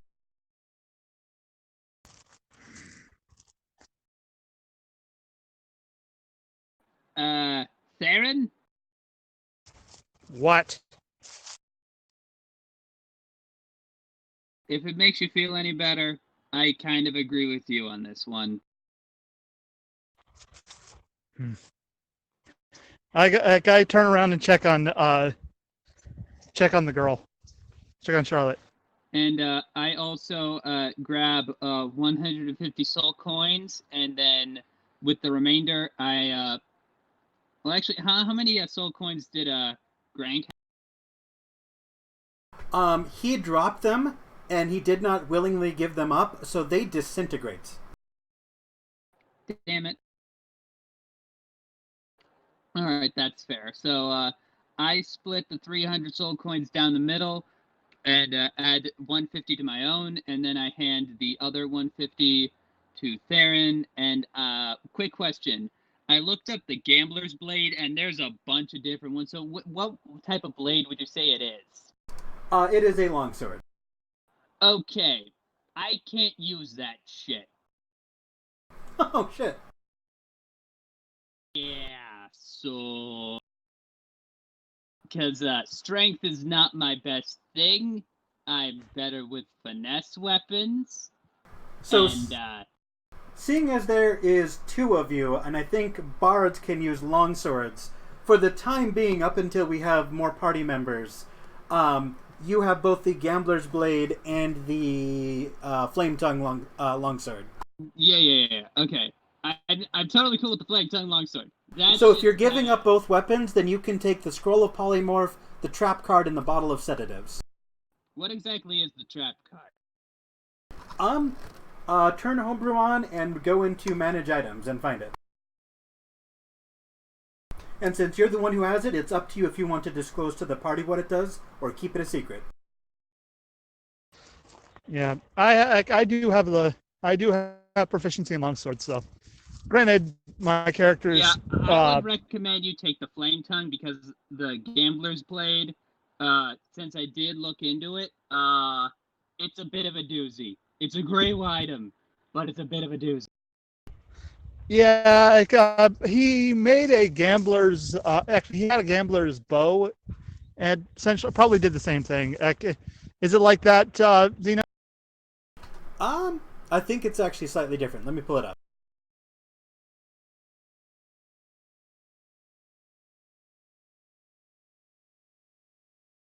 No, so this one, you get a magical bonus of between 1 and 3, and take a corresponding penalty 1 through 3 to your death saving throws. Yeah, Theron likes living, so he's not going to go for that. But you could have a +3 magical longsword. You would just have a -3 to death saves. That's not so bad. Yeah, no. I'm going for the Flame Tongue. Yeah, and I'll take the Trap card, and don't forget to add the 150 soul coin. Are you going to reveal to the party what the Trap card does, or are you going to keep that to yourself?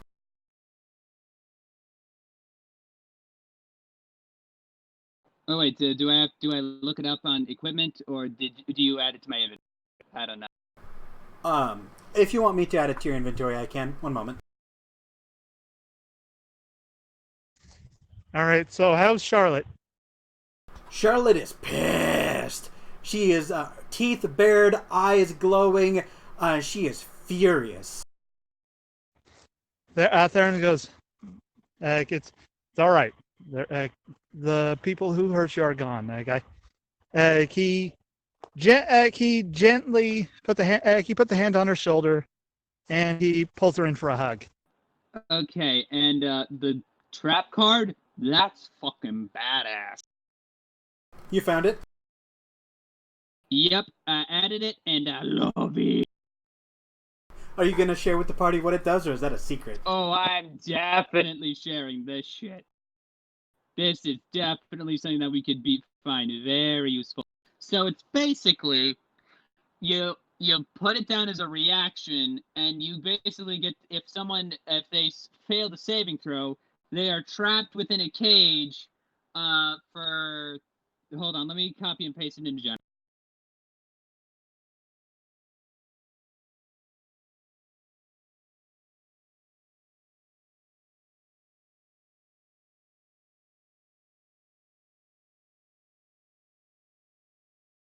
A playing card from an obscure children's trading card game. As a reaction, when the caster is about to be attacked, they may deploy the trap card. The target must be medium-sized or smaller. The attacker must make a DC 12 Dex save or be trapped in a magic cage for 10 minutes. The cage can be destroyed with a Dispel Magic, a DC 15 strength check, or by taking 15 damage in a single attack. Neat. So it's basically, if we put someone in a cage, they're stuck there for 10 minutes unless they can break out of it or get hit by 15 hit points.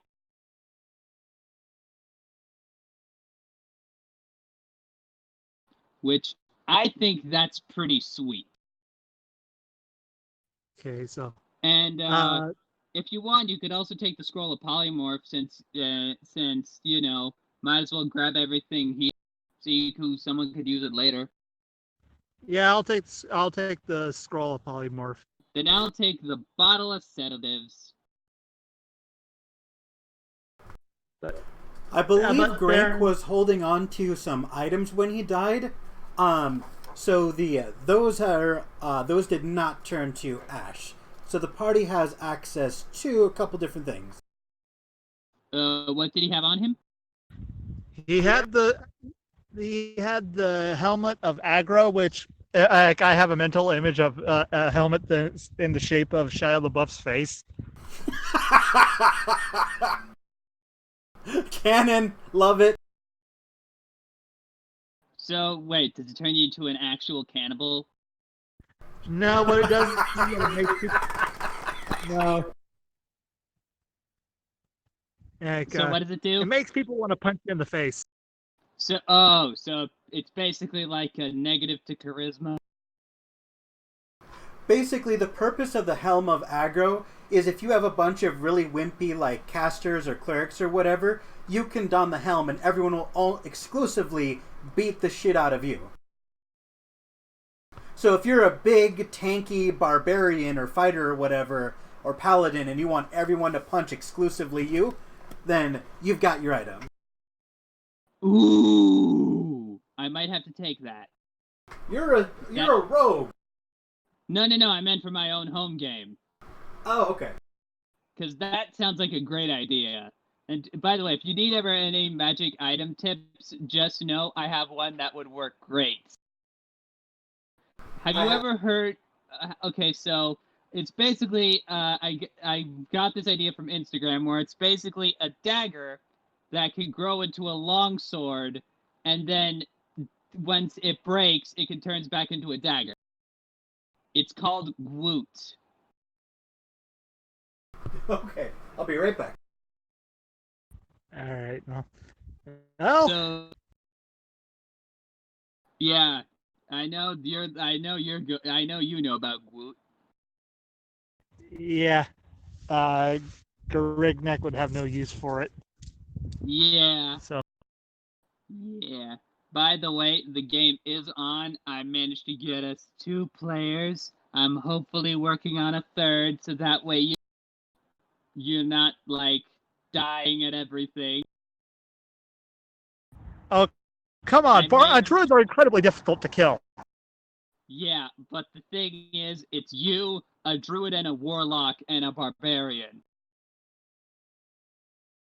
It's not exactly like... I mean, it's a warlock and a druid, but, like...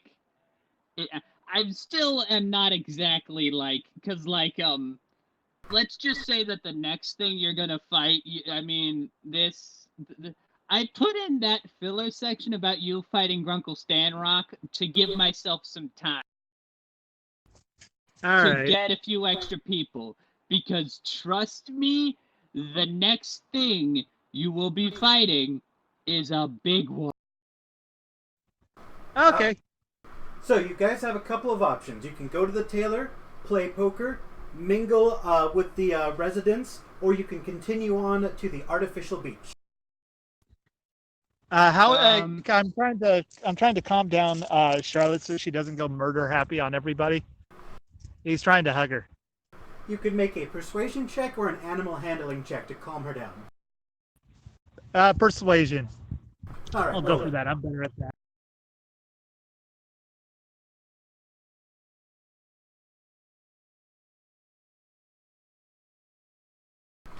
All right. You're able to give her a hug and calm her down. She still looks agitated, but she doesn't look like she's about to bite anyone's head off. All right.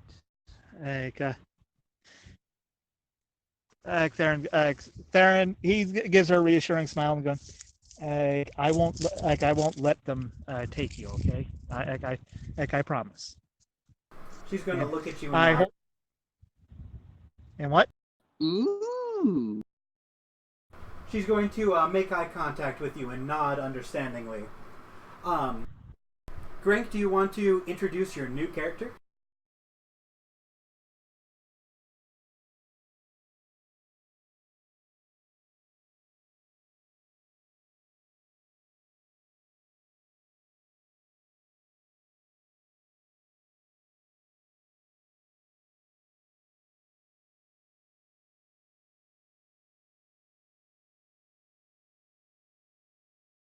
By the way, I mentioned you have the Wand of the Pangolin, right?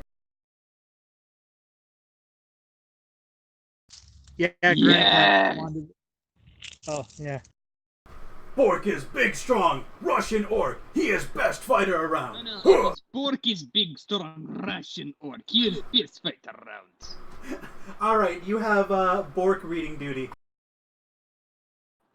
Bork. Bork is big, strong orc. He is best fighter.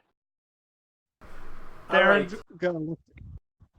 He's pretty much towering over us, isn't he? Oh, absolutely. Just I'm muscles on assuming top so. of muscles. He's like Goku, where his pecs are so big you can't see his collarbone. It's just all muscle. Holy shit! Yeah, he's tall. Theron goes, "You sure are."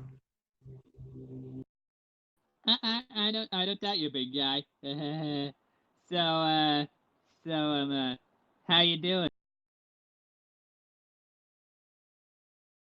Did you see our display back there?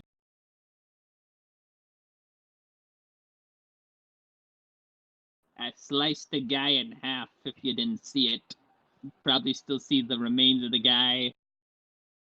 Bork, see you fight weird man. You weak. You need Bork.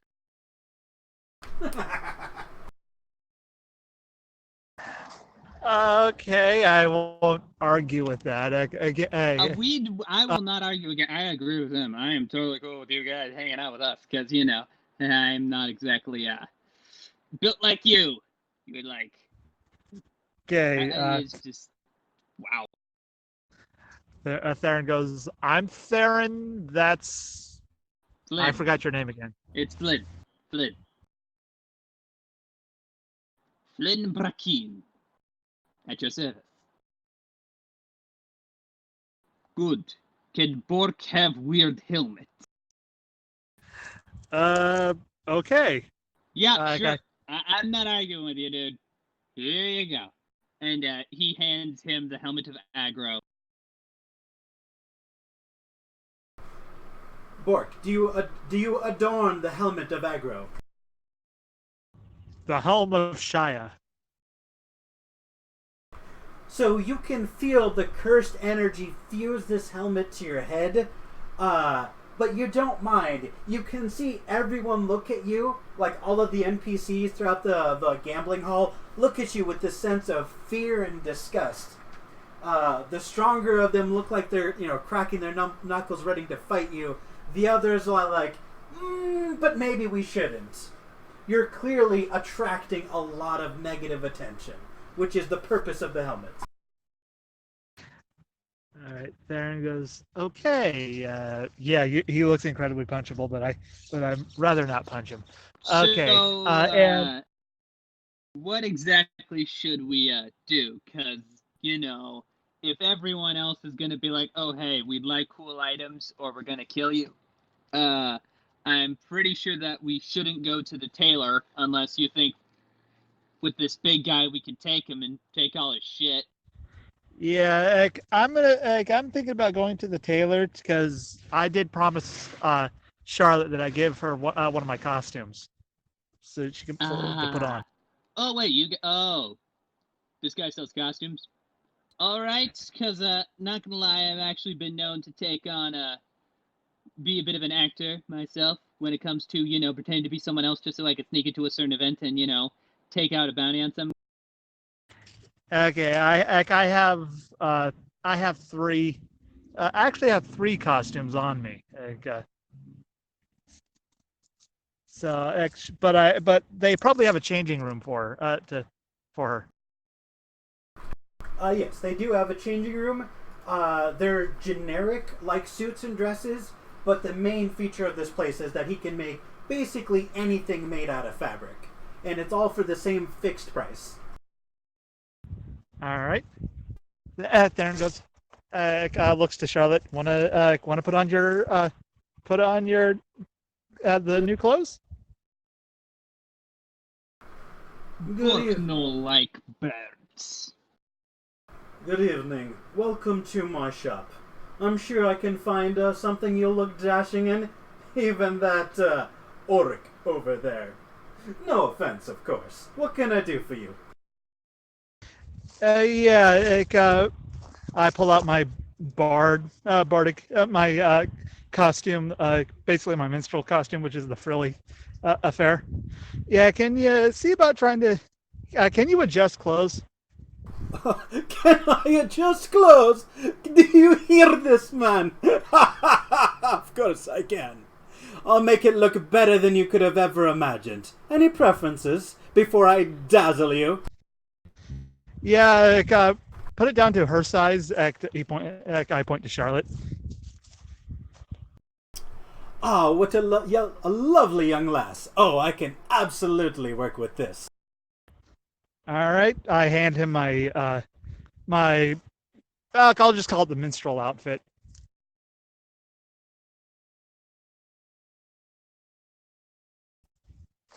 Okay,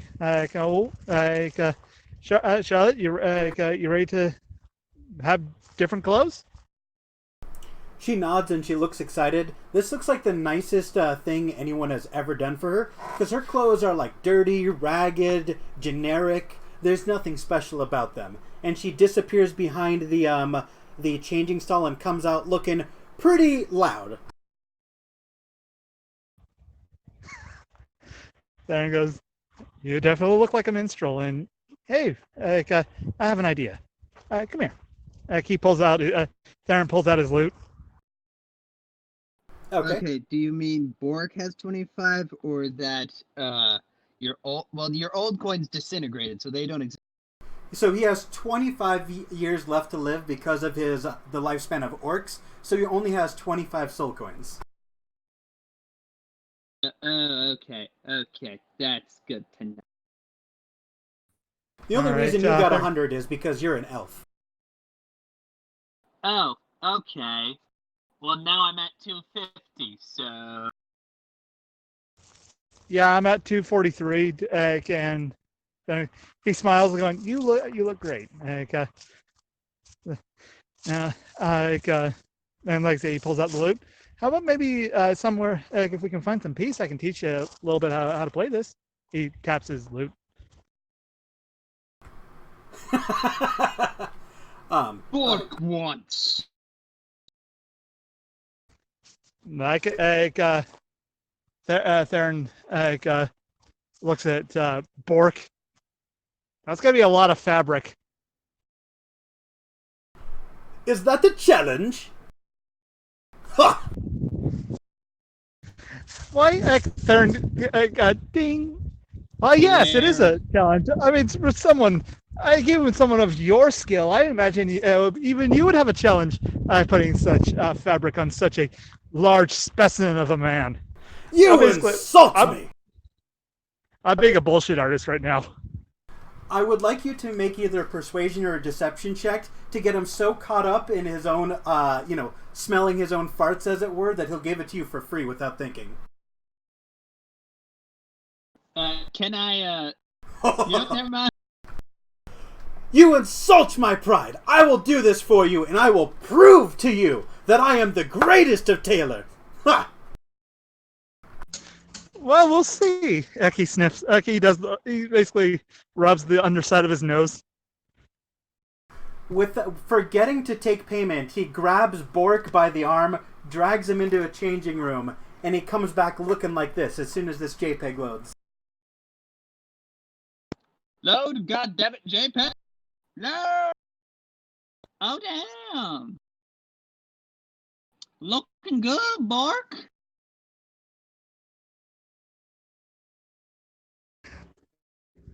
Darren goes, "Oh wow, color me impressed. You did it."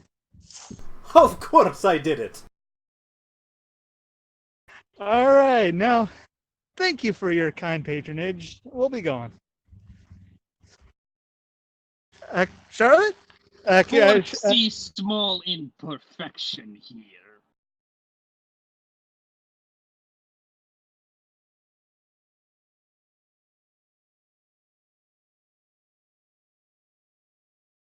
And I point to a very tiny, and he points to a small point on tiny spot. I'm assuming. I'm actually terrified to ask where on the suit you're pointing.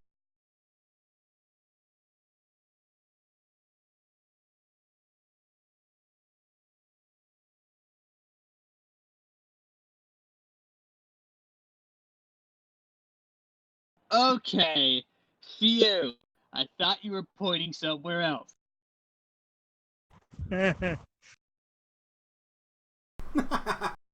I'm sorry, but the way you phrased it. What's wrong with the breast pocket, my dude? No, I mean, Bork sees small imperfection here and points to a very tiny spot on the... I think the suit comes pre-packaged with a pretty big bulge. Okay, I know, I mean, I just generally assume that, like, we don't know how well endowed this orc... I mean, he is an orc. Yeah, I don't want to know. But I'm Darren sorry goes, if I thought that way. Okay, and I... But breast pocket is fake, not real pocket. Ugh, you don't actually want to put anything into the pockets. It'll ruin the lines.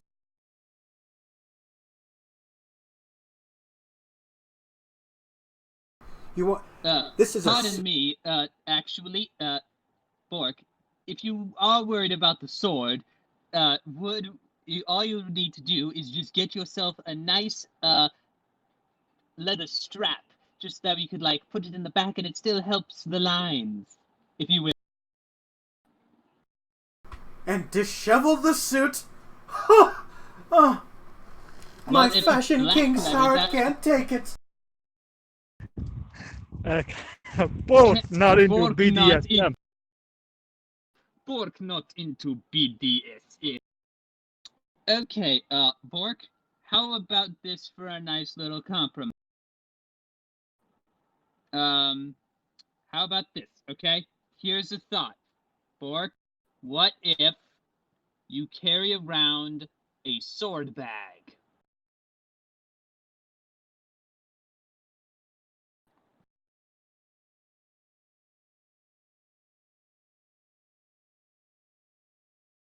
Okay, you take off your jacket. Okay.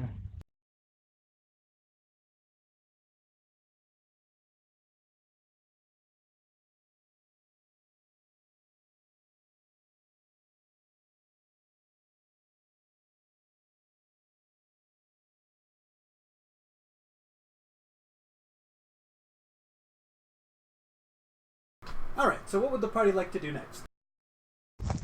Darren smiles and yeah, he's gonna. Like I said, he said, yeah, it looks, but color me impressed. You did great. Now, what do I owe for you for the refitting of Charlotte's outfit? 30 soul coins. Alrighty. I pull out 13 soul coins and put them in his hand. Thank you for your patronage. Thank you for the refitting, and like I said, I am very impressed on the work you did to the suit. Of course you are. I'm a master tailor.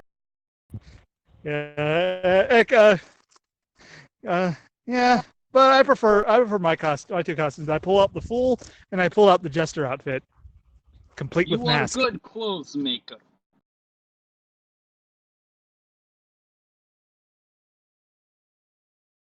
All right. Do you guys want to play poker while you're here, or mingle, or are you going to move on to the next room? Move on to the next floor. Yeah, Theron's gonna take Charlotte's hand and he's gonna follow the rest of the group. Okay. So as you walk through the next room on the same floor, you see a beautiful artificial beach. Yeah, I got there and goes, yeah, the hands are supposed to be here, right? No. That was the other room. This is the artificial beach room. Quick Alright. question though: is there anyone else enjoying the beach area? Or no, like fake sun? It's warm and it's sunny, and it's funny you should mention if anyone else is there, because you do find someone washed up ashore, surrounded by broken fragments of a ship. But you can clearly see that this beach is fake, and there's no way in hell a ship could have fit in here. I have one question about the person on the shoreline. Okay. Is it a girl, and is she? If it is a she, is she hot? No to both. Okay, so it's an ugly guy. Yes. Okay, Bork is trying to picking up picks us up. No, Bork. he picks them up. So he picks up the.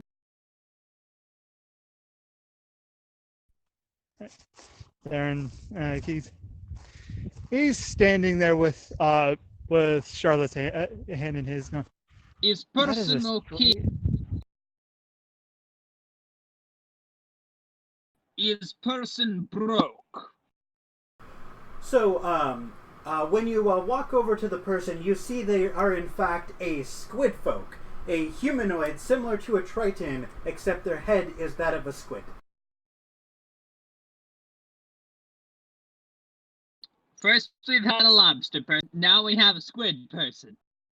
What's Is next? this the guy Shrimp people? Is this the guy that you lost? Yes. But are there actual shrimp people? You have not met any shrimp people, but judging by how this is going, it's probably not outside the realm of possibility. Okay, because if there are shrimp people, that might be a problem for me, because no. Actually, I may like shrimp, but Flynn is not exactly a shrimp diehard person.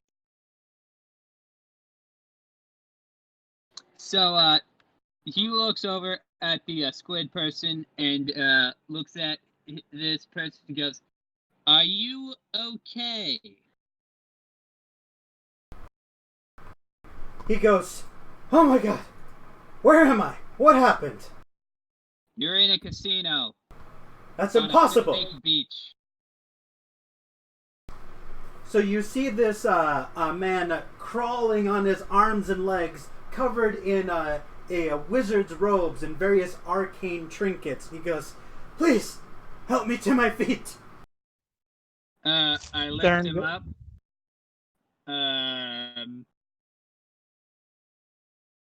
Yeah, I lift him up to his feet.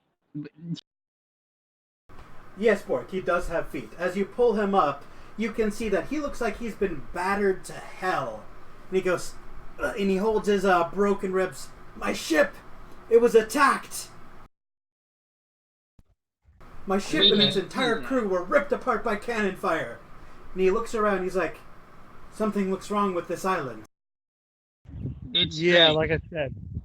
like he said, you're in a casino. It's a fake beach inside a magic casino run by a genie who's the entire point of is betting on years for your life and with soul coins, and looks like you're the newest victim. Trust me, I was just where you are like 20 minutes ago. Beach is made of argodive. It would have been funny if you went for dive. Or go dive.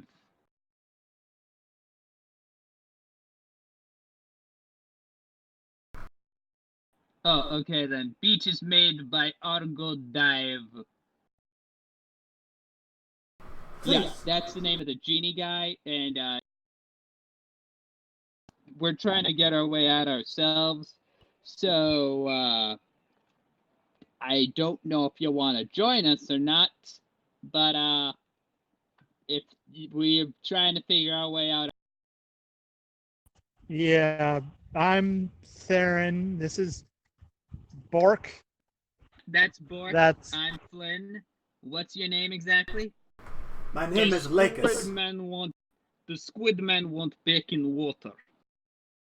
No, I've had enough water for one day. My name is Lakis. Lakis. Okay.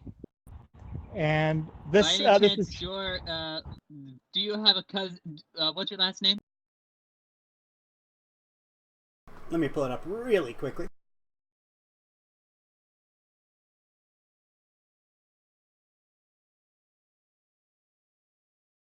My name is Lakis Waterstrider. Oh, because honestly, you look like this guy that I met earlier. His name was Tentacles, Squidward Tentacles. Do you No know relation. him? No relation, I'm afraid. well, but the I'm last sorry, and I had to. yeah, and the little one over here, her name is Charlotte. And no, don't mess with her. She will eat you. I've seen her do it with a lobster. That sounds horrifying. Please, It was. could any of you spare a potion of healing? My ribs are piercing my lungs. It's very hard to breathe. I can do one. I can do one better. I put my hand on it, and I slap it with Cure Wounds. You jerk. All right, how much HP are you giving him with your slap of healing?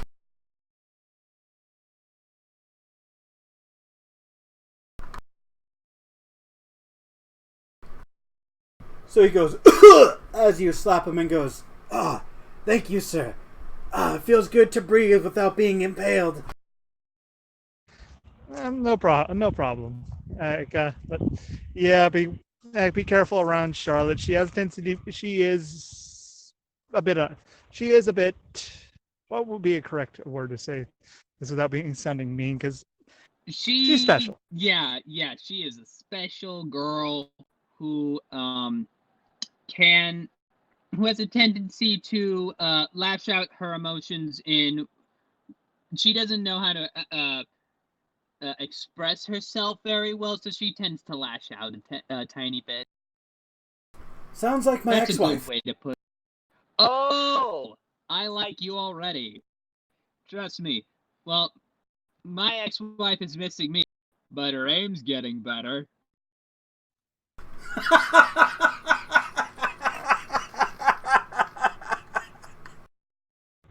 I imagine there's going to be a little bit of coughing because it probably still hurts for him to laugh. Oh, absolutely. He's going to groan a little bit as his ribs still aren't fully set, but he's going to definitely chuckle a little bit at that joke. All right. How it is though? Yeah, you are stuck in a magical casino. We're trying to get out. You're welcome to join if you want to. Or you can wait in the lobby while we get this finished. I'm gonna try and how it is. Me personally, I'm gonna try and free everyone here. A noble goal for a noble man. You can count me as an ally. Great. Great to have you on our side, Lakis. Mind if I call you Lake? Sure. Great, Lake. So, what exactly is your skill set here? Because so far we've got a musical one, scary one, and of course me, the one who knows how to take care of business. The deluded one. Okay, that too by some standards, but yeah, the deluded one who can take care of business. Well, I'm a wizard of conjuration. Ooh, great! Oh. That actually could be really useful. Theron scratches his stubble. Goes, well, how about we? Well, now that have this, now what? You can try and go on to the next room, but there's these claw-like things, and I don't know about you, but I don't like the idea of being clawed to death. Gives me the willies. You see the door from the casino to the room you're currently in gets kicked off of its hinges. Well. What do we have here? Sneak, I think. Oh, So I've heard it on the grapevine that y'all have plenty of soul coins to throw around. Why don't you throw some our way? What? I'm sorry. Who are you? The name's Jack.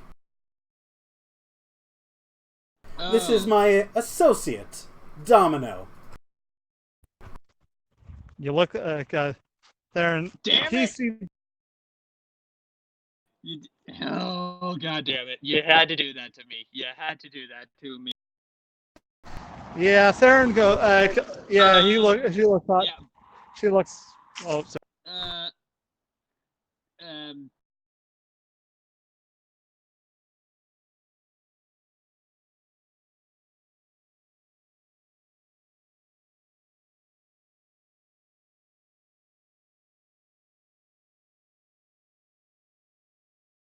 Okay. So who are you guys exactly? I'm gonna put you on hold real quick, Borks, with that fucking axe. One moment. So, my name is Jack, and me and my associates, have a little gamble. How about, we can beat you in a little, team-building exercise. If we win, we'll leave you with 1 soul coin each. If you win, we'll give you all but 1 of our soul coins. What's this all about? Bork, I'm putting you on hold. Yeah, he didn't do anything, but yeah, so, Flynn looks at them and goes, look, Jack, I'm just gonna say this in the nicest way possible, but, I feel like this isn't exactly a very good idea, because the thing is, we're just trying to get out of here. So if you would mind helping us out with getting us out, we could all just leave here with with the soul coins that we already have. See, here's the thing. I'm running a little low on coinage. So if you all dispel this casino and kill Argon Div, I'm not going to have that long to live. And I want to live a very, very long time. Back there and looks to Bork and to Bork to what was it? Like kind of Lakis and Flynn. Mm-hmm. Wait, I have just a have feeling that one other question. And I glance over at Domino and go, you free tonight? I didn't hear what you said. I glance over at Domino, give her a wink and a gun, and say, you free tonight? Theron goes, time and place, dude. What? Just my type, dude. Chill. Yeah, I get it. She's hot. So is Kiva over there. He points to the one with the ponytail. Okay, truce. Fair enough. All right. So, what exactly are the boundaries of this game? Is it like to the? I could generally assume that it's not to the death. So, like. Well, see, here's the thing: is if we kill you, your soul coins disappear. So even if we get a little overzealous, we'll bring you back. I think that's fair. Yeah. So, okay, so basically, out of the 4v4, whoever gets down, whoever sort of incapacitates the other four wins. Exactly. Oh, fish, fork. Does men want to go on date? Is that what you ask of Bork? No, Bork. I'm not asking you out. You know what, Bork? Just you're a nice guy and all that, but you are not my type. You know, I prefer. Oh, that was the Jack. Does men want to go on date? Is that what you ask of Bork? Sorry, orcs aren't my type. Okay, so I would just have to ask you a simple question. How about this? For a simple rule, fine, your law. But how about this for like simple basic rules? No going for the kill, and well, basically, obviously no going for the kill. But no like instant death. No, well, instant death should be no problem. But like no underhanded maneuvers where it's like, oh hey, you say something like no underhandedness. Try and be like an open, fair fight with everything. Or, well, I mean, you know what? Just how about the whole instant no going for the throat type of deal? You know, basic for.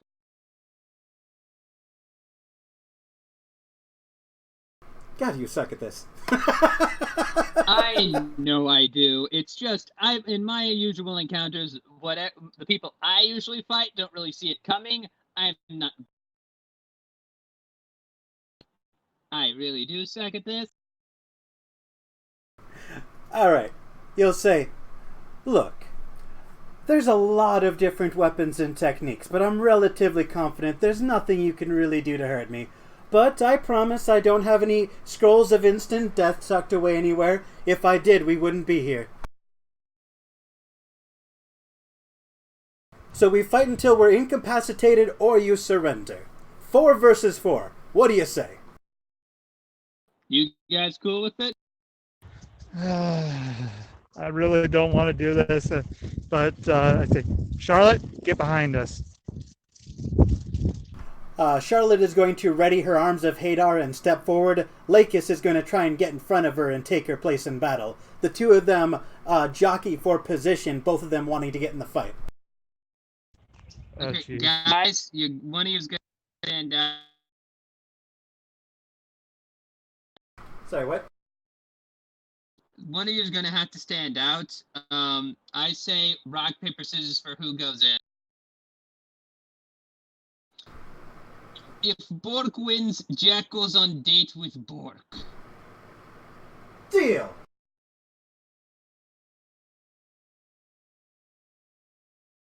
Okay, go look at you, Bork. If Bork wins, Jack... Oh, no, they're right. I thought you said... And if we win, and on an amendment to that, Domino and I have some fun times. Alright, so if you win, we'll date you. But if we win, you get to be our personal slaves for the day. At our beck and fucking call, Domino says. And Kiva gets to do a belly dance for me. Alright, so if you win, we date you. And if we win, you're our slaves. I think that's fair.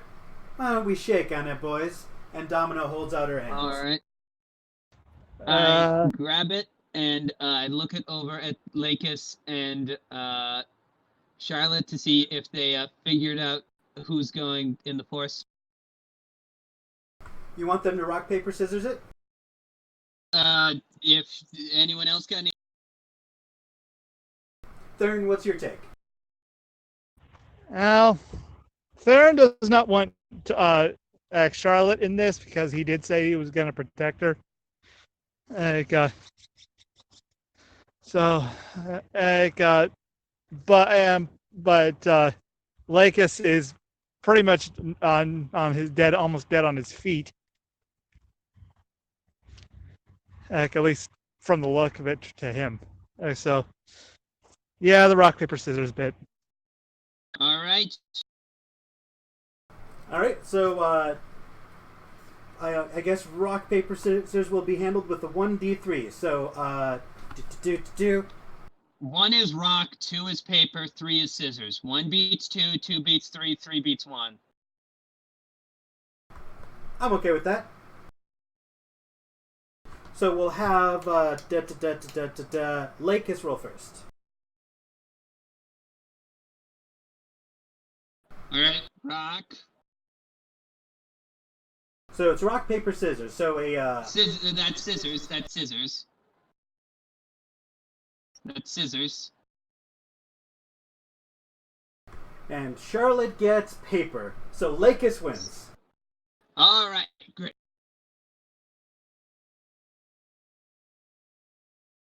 Excellent. Yeah, Theron is actually rather pleased with this result. Like, but Theron pulls out his loot. Going, okay. So Lakis is going to put a hand on Bork's shoulder and stand behind him. He's like, all right, big guy. I don't have a lot left in the tank, but if you stand in front of me, I can rain hell from the sky. All right. And how's he? He's Bork is 8'5". Was he putting him on his back, or is he jumping up to do the shoulder thing? No, he's like he's reaching his arm all the way up just to rest it on Bork's shoulder. That is a very weird. I'm imagining him standing on his tippy toes. Absolutely. I'm honestly kind of picturing like an Ocean Master thing where it's basically like he's kind of like on his back and like a little bit on his head, just so it forms like a little bit of like a mat with like the tentacles in his face. Absolutely. All right. So one moment. Let me start initiative. All right. And just so you know, I am a huge fan of Domino, so bringing her into this has made this fucking personal. I'm using her name and her image, but I couldn't make a D&D character accurate to comic book Domino, so I did something completely unrelated. Divination Wizard, dude. Divination Wizard, Arcane Trickster. Either that or she has the lucky feet. Oh my god, he actually is Ocean Master. Holy shit. That's actually kind of fucking cool. No, it's Ocean Master. Arch enemy of Aquaman. Okay. And puppet to Black Manta. Well, actually, more like Black Manta is his puppet, but you know, whichever you prefer. Really. I imagine Black Manta's manipulating Ocean Master for the just so that I can have this make that one Justice League animated movie canon. Yeah, well, I mean, in the Aquaman movie too, Black Manta worked for Ocean. Yeah, but he manipulated him. That's true. And Aquaman decided to bring out a shark to have him eat him. Mm-hmm. Oh yeah, I remember that scene because I watched this one abridged channel that like had that shark have like a really funny voice as it ate him, and Black Manta had like a robot voice.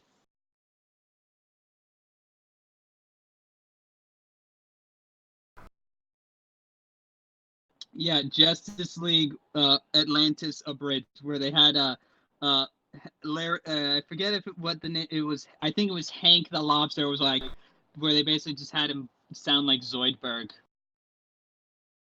Listen, Arthur, she is a human crustacean. Just put her things on your things. That's all that simple.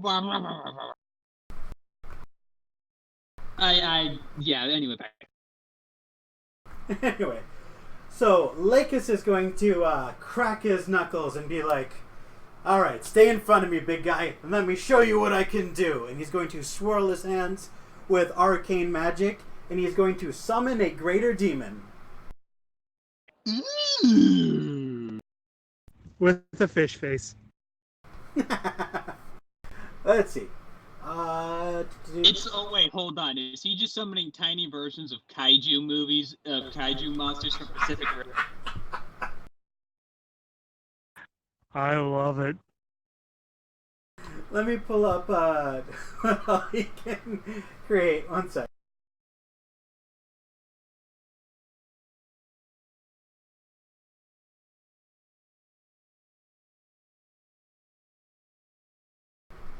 Oh, sweet! A barbed devil is CR5. Excellent. Well, actually, no. I don't like. I mean, I've never really used this spell, but I'm more of a fan of Pacific. I think he was talking to Zeno. Oh. Because he casts that spell a lot. Oh.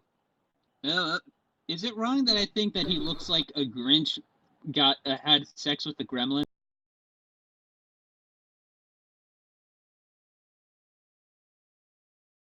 Am I the only one that sees that? I do now, and damn it, if you were around me, I would slap you in the back of the head for giving me that mental image. What? I mean, they did have a lady gremlin in Gremlins 2. What if that's what the Grinch was all along? A gremlin that had a growth problem, like the Andre Giant of Gremlins. You're just making it worse for you. Alright, so you are going to see Vixen step up, wielding... Oh shit.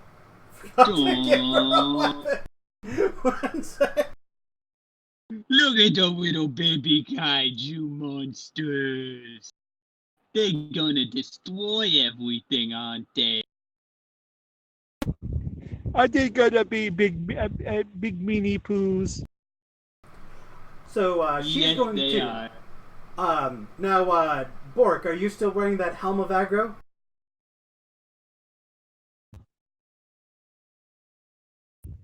I don't think he can really take it off. Oh yeah, that's right.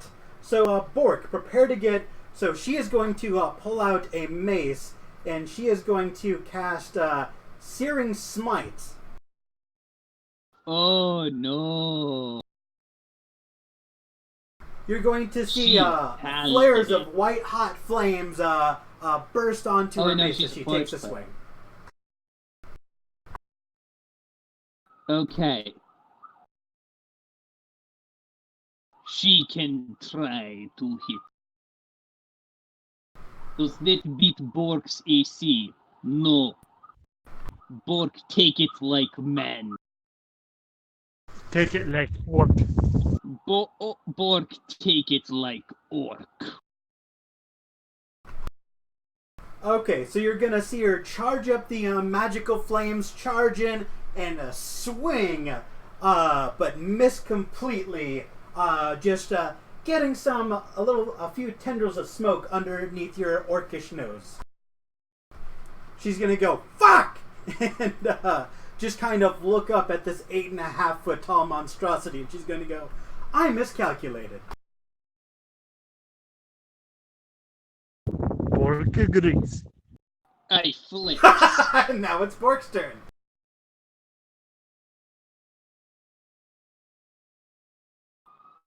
Bork, bring down hammer.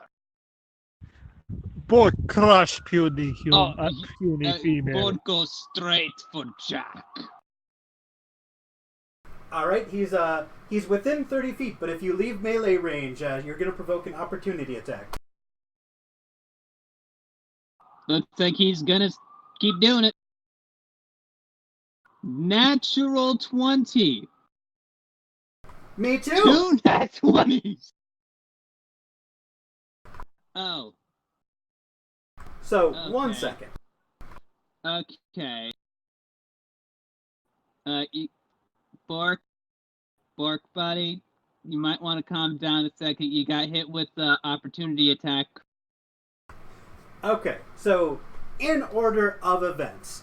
So, Bork just sort of shrugs off this woman and starts stomping towards Jack. Seeing her opportunity, Vixen is going to cock her still flaming mace back and just swat him against the back, dealing 22 points of total damage.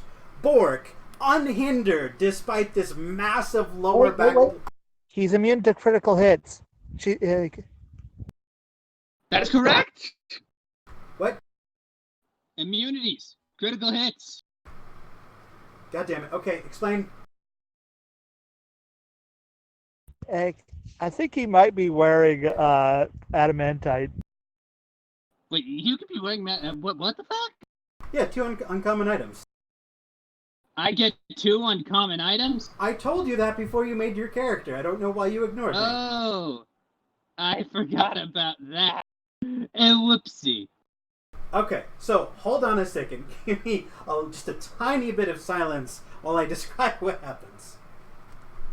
Okay, so Bork shrugs off the Vixen and stomps forward. She takes an opportunity attack and just swats him in the lower back with her metal in flames. But the adamantine plate disperses some of the damage, keeping him on his feet despite the attack. He wanders over to Jack and wham!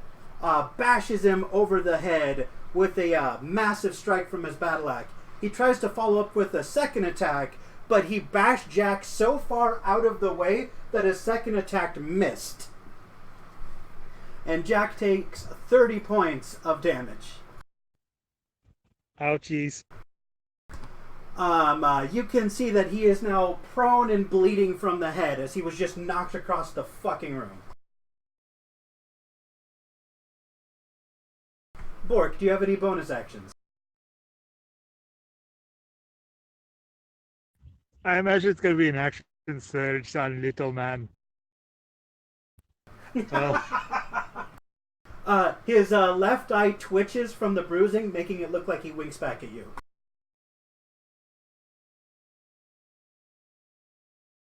Theron, it is your turn. Theron, I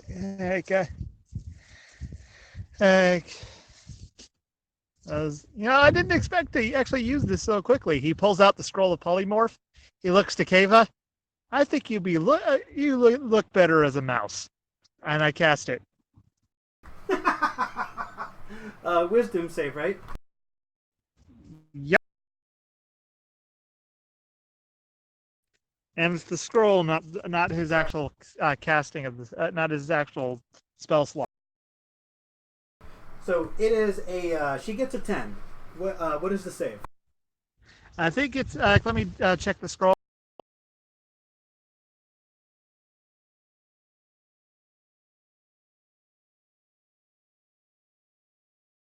Because I think it's 10 plus your bonus to spellcasting.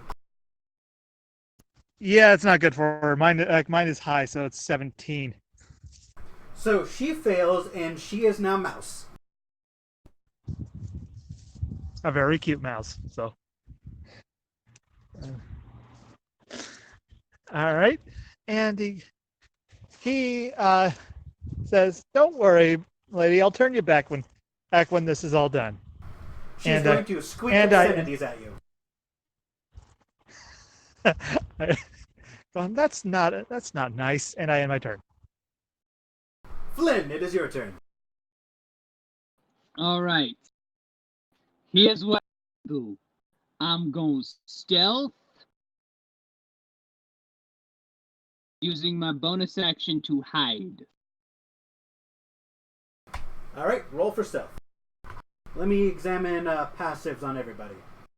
19. Never mind. You are out of sight.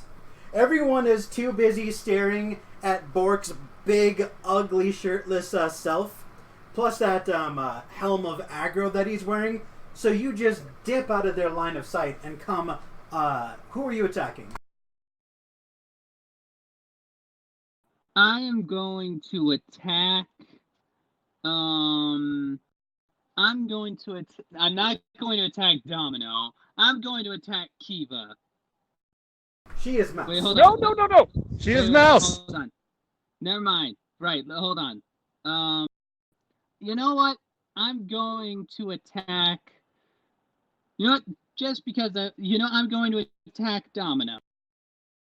Now, I must ask for this. Since I am an assassin, and Domino has not acted on her turn yet, and I am stealthing, and I have advantage, does that mean I can use my sneak assassinate feat, which makes it an auto crit, and I roll double damage on the it's an auto crit, so that means I roll double damage on the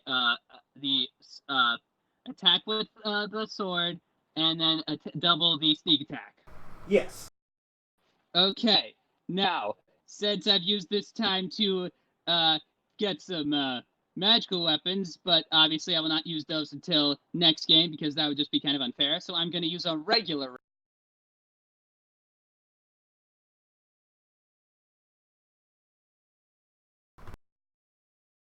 Which is only fair because, I forgot about that whole thing, so I'm only going to use the regular rapier instead of the plus.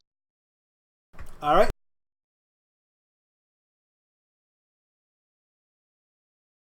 So should I just roll instead of making like an attack? Yeah. You auto. Yeah, it's an auto crit on assassin. Do you want me to copy paste the assassinate just so you know what it does? Please. I just want to make sure it doesn't specifically say something like, if you hit, it is an auto crit. Or something along those lines.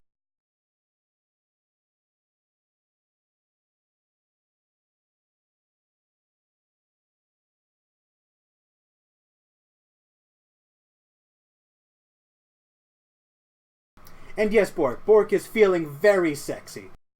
Despite how ugly that helm of aggro is. He is a very muscular Shia LaBeouf, a green Shia LaBeouf. Alright, you have... Oh, I have advantage. It doesn't mean an auto crit. It's only a critical hit if they're surprised. But since I'm stealthing, does that mean they are surprised? Or no? If you score a hit against a creature, so first you do have to roll for hit, but then yes. Okay. So roll for hit. If you succeed, then it is a crit. And you said you're attacking Domino? 24. Okay. And on that rapier, it's full damage. So double that 13 into a 26. Fuck. And this is non-lethal damage. Okay. What's your sneak attack bonus, my dude? Well, it's usually 5d6, but since it's a crit, it has now become 10d6. Oh, Jesus Christ. Yeah, now you know why I'm an assassin. Holy shit! She's dead, Jim. Like dead, or like out? Seeing as you're an assassin with that auto crit, I'm going to say you managed to incapacitate her by slamming your rapier into her eye right between the two lobes of her brain and giving her a lobotomy. She's not dead, but she may as well be.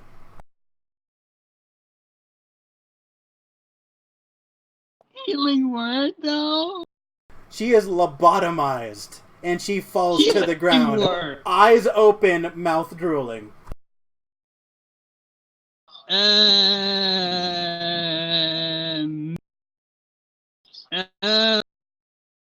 Damn it! I knew it! Yeah, I did not, okay, I feel really bad now. Yeah, I think you were too awesome. Too awesome. Too awesome would definitely be the word I would use because, man, the one time the dice are on my side. She had 49 HP. Okay, hold the fuck up. Then I didn't, like, lobotomize her. You got her. No, yeah, I can. I'm an assassin. He's using a specific assassin feature. Anyway, your turn is over, and we are moving on.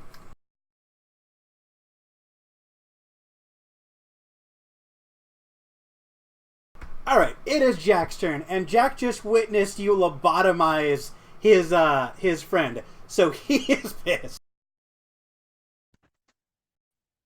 Kind of overdid it there.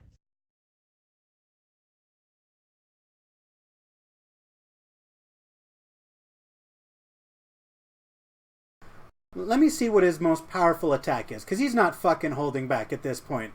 Mind Spike!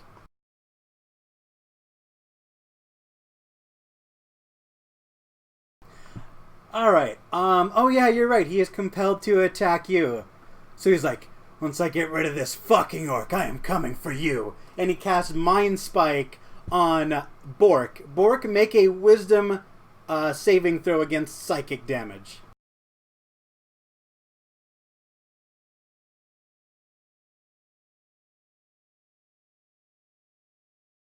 No.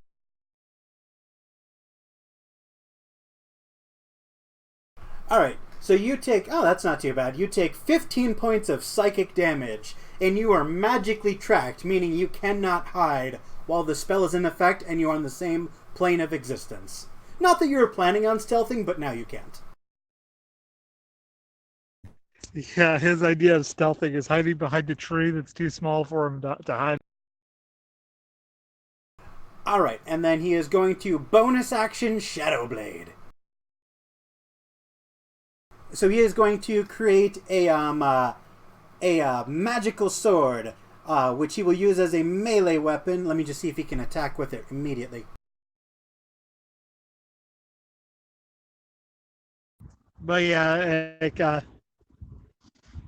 the count is fish with sneak attacks. That's classified as a separate role due to It is? or yeah. Oh. It's You been a still bring- while. Yeah. So, it's been a while since I played Assassin, so I'm a little bit rusty, not gonna lie. But he allowed it. So. I will review the rules later, but for now that ruling sticks. We will review it at a later date.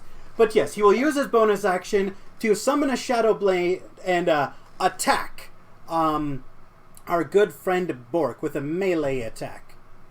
What's his proficiency bonus?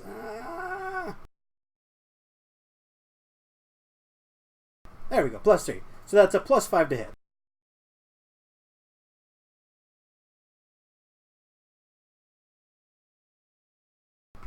I don't think a 14 is going to hit your armor class anyway there, Bork. So he's just going to summon this, he's going to condense a shadow into a blade, charge forward, take a swing, and his blade is going to hit your skin and bounce off as you just flex and the blade bounces off of your pectoral.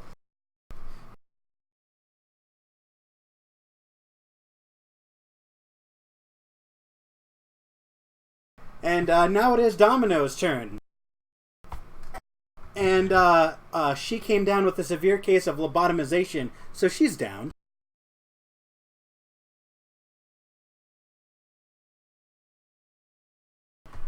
It is the summoned devil's turn.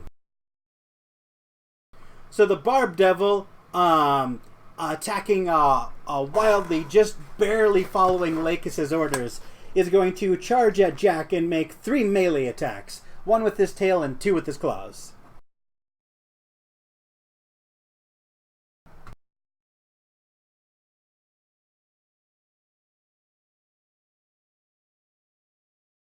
You don't have to wait for 5th date to penetrate.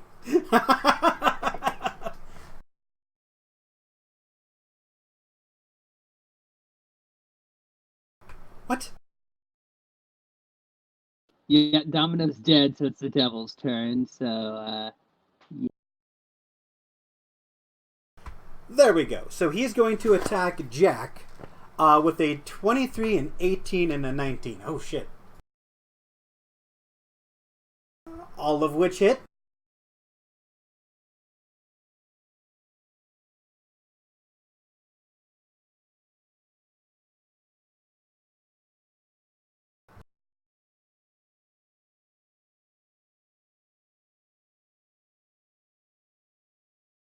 And he deals 17 points of damage as he just whips himself into a frenzy and starts biting and scratching and whipping his tail about. Like, you can't even see the motion. There's just too much chaos. So let me see what he's looking like. So you see that Jack is still technically alive, but he is holding on to life by a thread.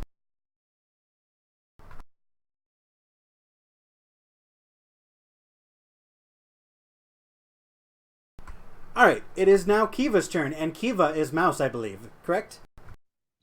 Yeah, she is. She attempts to hide, and she does so by hiding behind Jack, but you can still see her. I see that cute little white tail. She squeaks, and you do not speak Mouse, but you do know she is screaming obscenities at you.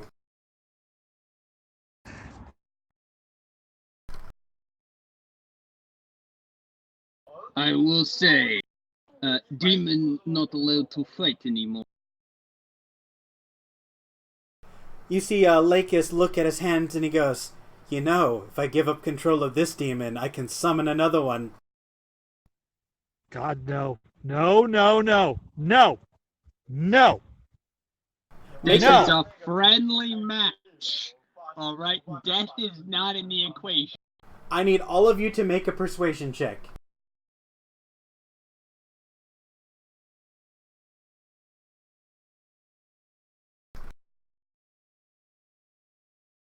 22.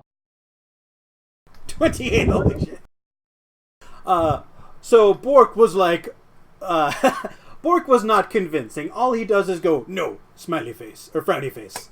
Which does not convince anyone of anything. But between Flynn and Theron screaming no, he's like, alright, I was just kidding. Come on. He's like, alright. And he'll like crack his neck and say, "Well, I've got other options in my repertoire." And he is going to summon a, let's see. He is going to use negative energy flood on Jack. He's like, "Let's finish this pitiful pissant." And he's going to force him to make a do Constitution saving throw. No kill.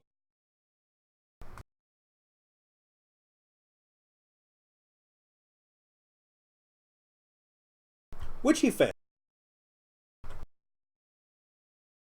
I thought I saw disintegrate for a second, and I'm like, nope, no disintegration. No disintegration. I can't Alright. do the Vader voice. You're going to see Jack get swarmed by ribbons of negative energy that shred him, puncturing through his chest and gut, as the ribbons throw him to the air and slam him down, and he goes still. And Lakis goes, "I might have overdid it there. Oops." You think? Trust me, we both overdid it. I think we all kind of overdid it a little bit. Not gonna lie. Theron goes, "I didn't. I did exactly what I wanted." Well, I just did it too well. I'm too damn awesome. Alright, so I believe Mix, I will hurt puny fishman. No, I will. Bork will hurt puny fishman. Bork will hurt puny fishman. So, Vixen is going to look at Bork and be like, "I like your helmet. I wonder what it feels like when it burns through your skull."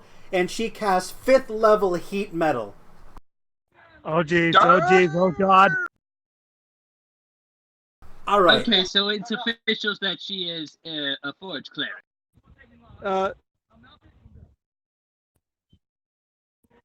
I'm just checking to see if there's any save to do. I don't think there is, but I'm just double checking. I think there is if you do have damage. I'm not sure. I think that's one of the.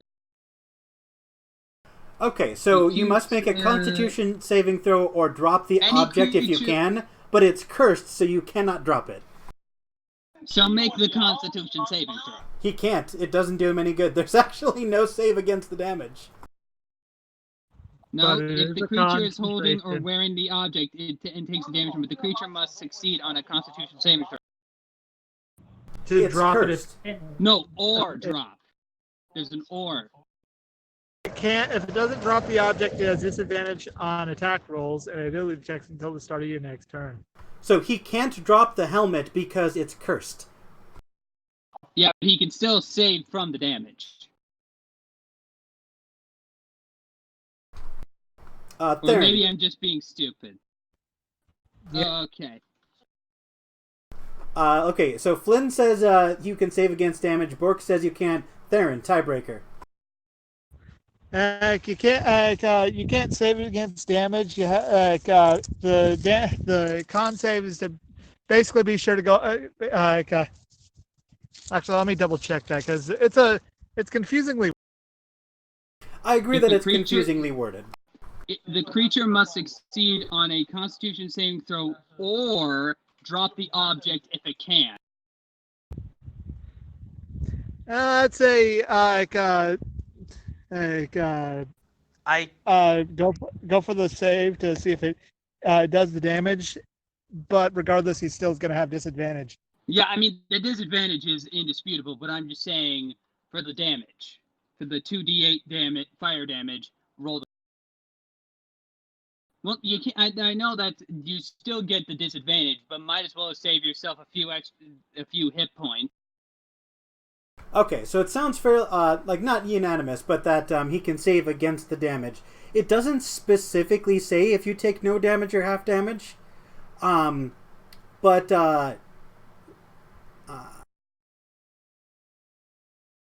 going to assume it's half damage. Yeah. All right, so Bork, make a con save. We'll review this spell as well. We'll put a pin in that. Yeah, this and assassinate. We'll look over. We've got 2 spells to put a pin into, but for right now, Bork, roll against half damage.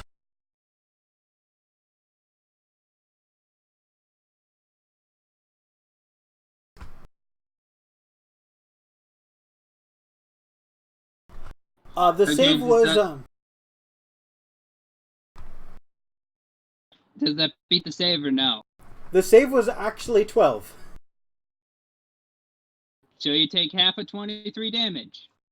So that is 11. Bork, take 11 points of fire damage. Yeah, still hurts. Still hurts. And I believe you have, let's see, disadvantage on attack rolls and ability checks until the start of Vixen's next turn. So that's a pretty nasty penalty. Leave yourself 10 hit points. That's fair. Alright, moving swiftly forward.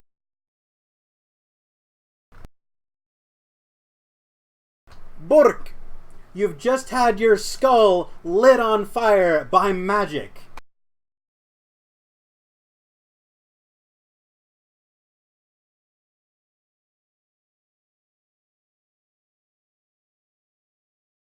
She is 30 feet away. No, she is, she hit you with her mace as you were walking 30 feet away to go talk to Jack. So you walked 30 feet away from her, which is why she cast a ranged attack.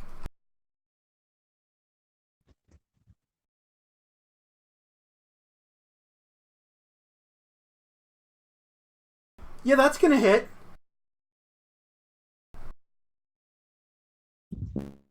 And you also have to roll for concentration. I don't think she's using a concentration spell, is she? Heat metal. Ooh, that's true. Oh, concentration 1 minute. Oh, I didn't know you could sustain the spell like that. I need to read my spells more carefully. Okay, 1 moment. Yeah, typically the best thing to do is cook and book.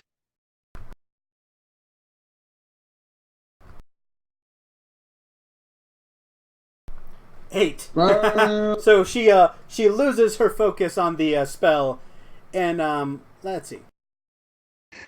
So a And 22 and a also- 17, both of those hit. So that's Oh, okay, so that explains the Constitution save then, because then every one of her turns you make the con save for the damage. she's still standing, believe it or not. She's actually looking relatively decent, just very very bloody. So what you're saying? Oh, Oh, oh shit. Okay, does he still have disadvantage, or is that gone? It is until the start of her next turn. well, no. If the spell's gone, then that means the effect is gone too.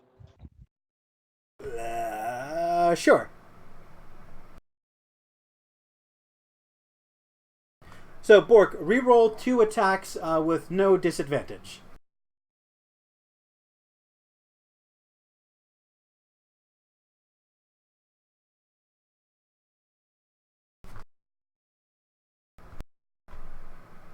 The first one misses, the second one hits, so that's another 11 damage. Okay.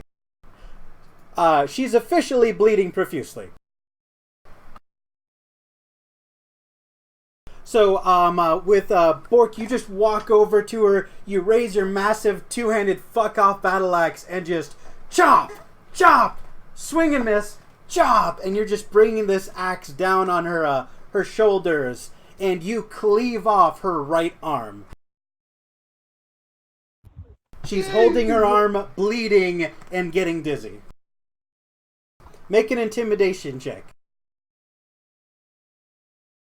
Yeah, I'm kind of agreeing with everyone that we kind of went a little too far on this one. No, in 10, 4.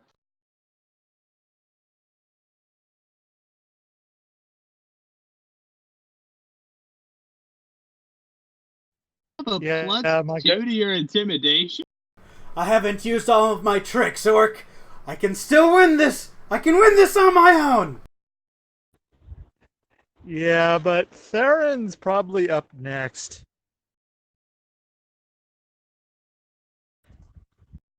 Yep. Theron goes, give it up, lady. The fact of the matter is, you're outnumbered, and we still have plenty in the tank, too. I think it'd be better if you do so I can go and heal your friends. Make a persuasion check. And also, not gonna lie, with your odds, you are literally you only have one arm, your friend's a mouse, and 2 of your other friends are out for the count. So I'm pretty, and your odds aren't exactly fantastic. Yeah, I rolled a 12. I'm not sure what the check would be, so I'm going to roll for it, actually. Yeah, they don't have something where it's like a sense check, right? I think insight maybe, but that's more of like reading people. Alright. So, I'm going to argue that despite the low roll, she's not that stupid, and she's going to, breathe in, take stock of her situation, and realize that there is fuck all she can do. And she's going to drop her mace and fall to her knees and just put her hand over her bleeding stump of an arm. Okay, I got Theron. He goes. Wait, hold on. Here's the thing. I grab. Are we done with the? Are we out of initiative?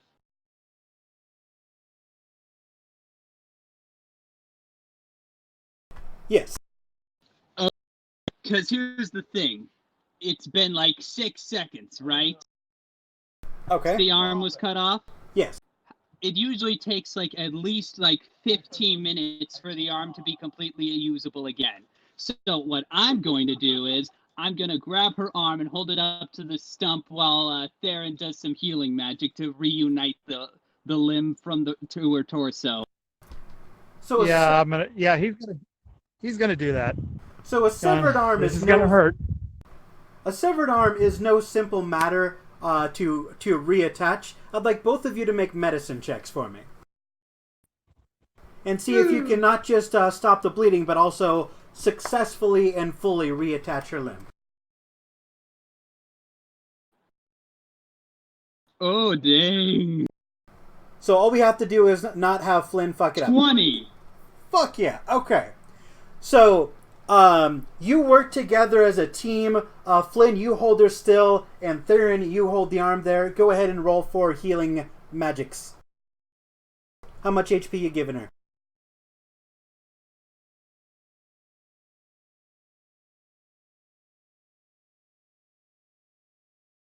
Nine. Good enough. Alright, so you successfully hold her still and reattach the arm. You can see the bone, the muscle, the tendon, the nerves all reattach like flesh crawling over flesh and like a tissue handshake, winding itself back together. Okay. Now I'll go help your friend Jack. Nothing I can do about Domino though. How do you know that? You have not checked, technically. But it does look very grim. Her eyes are open and she is drooling and moaning. Okay, Theron goes over to Jack. Is he dead?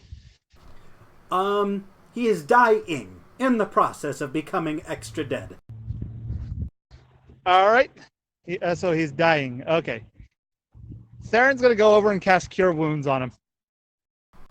Alright. Now I know what it's like to her, has anyone seen American?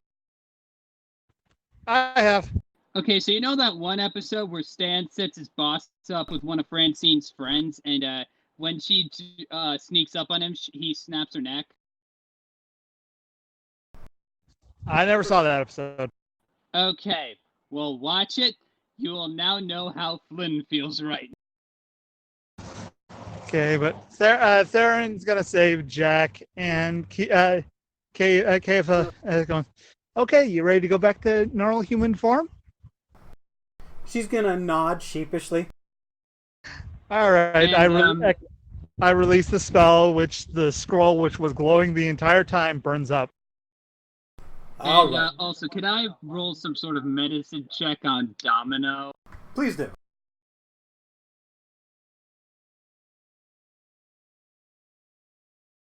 Seven. You have no idea.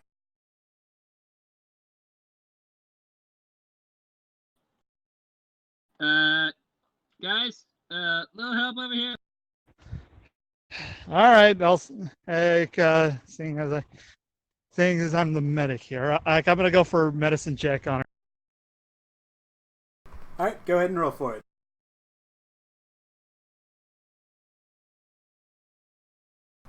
Alright. So a simple healing will close the wound but not fix the brain damage. You have effectively given her a disease. Do you have lesser restoration? Yes, I do. Used it on my... That's right. You're fairly confident that lesser restoration will heal the brain damage.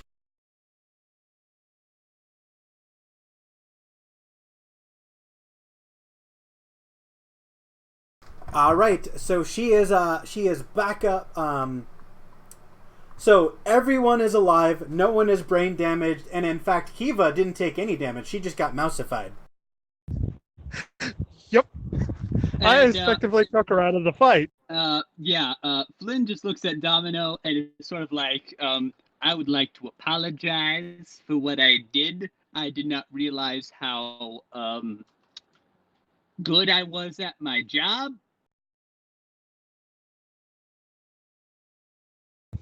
Okay, Theron so Kiva, how you doing? She's just gonna give a long, suffering sigh and be like, "Hey, baby."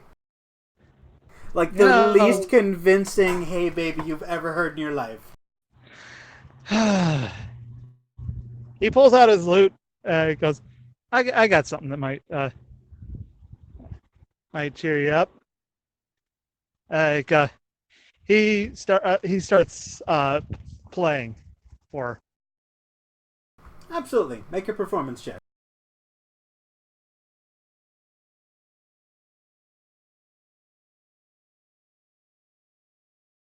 So, despite getting their asses handed to them on a silver platter, Thurin lifts the mood, and while everyone is tending to their wounds, they just can't help but nod their head to the beat, and everyone is in a much better beat. And Lakis goes, "Well, we are already on the beach.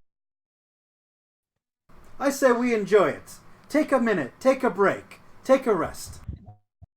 All right, I think that would be a good idea. I call out for. Oh yeah, you first. Theron nods Kava over with him to meet Charlotte. This is Charlotte. I stretch my arm out towards Domino. I would like all of you to make either persuasion or performance checks to try to seduce your selected target.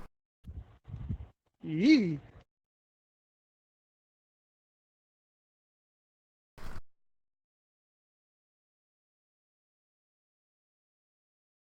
Oh! Was that a now one?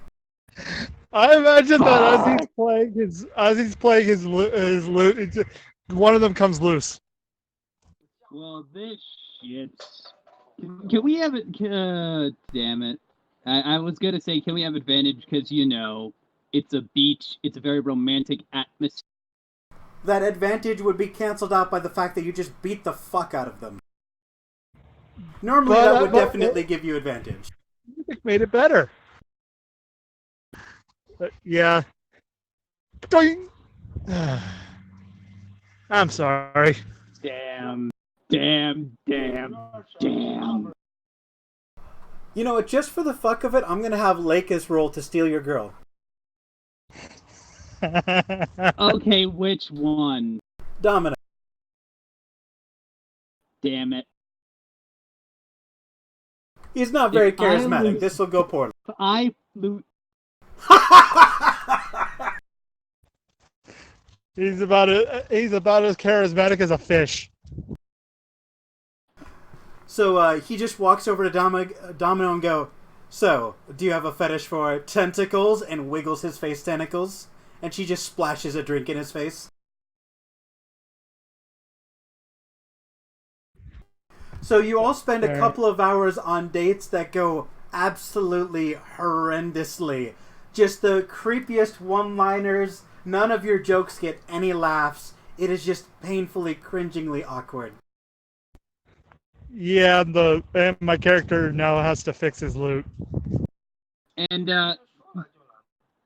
Flynn will just like to attempt to fix this whole situation by saying, sorry about this whole awkward situation thing. It's just I've just been distracted by how beautiful you are.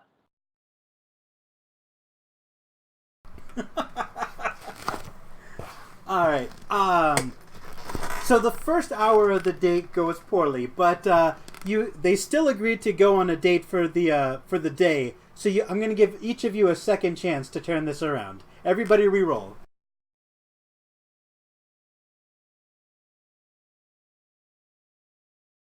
Much better. Definitely better.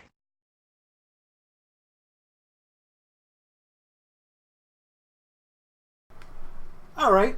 So Boric, as you ask Jack how his day was, and he goes, "Well, I thought I was going to die, and then I almost died, but I'm not dead, so count your blessings." And he seems to warm up to you. In fact, all of them seem to warm up to you. And Flynn, remind me who you were trying to seduce? Domino. So as another hour goes by, you actually start having fun. You get to know them on a personal level, and Domino is just going to slide Flynn a drink as a subtle hint. I sip it and say, thank you. I was feeling a little thirsty. And by settlement, I mean look at the picture. Oh. Yeah, Theron You know, is.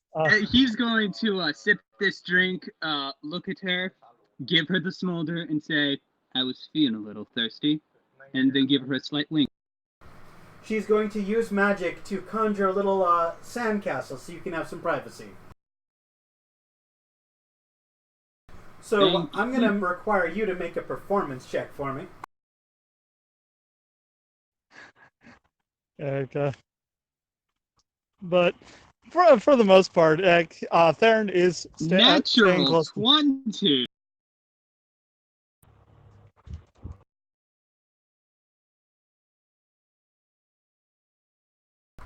Okay, so as all of you try to enjoy your dates, you know, you're laughing, the jokes are sticking, you're getting to know them on a personal level. It's all cut by some very loud sex noises coming from Domino within her not soundproof at all sandcastle.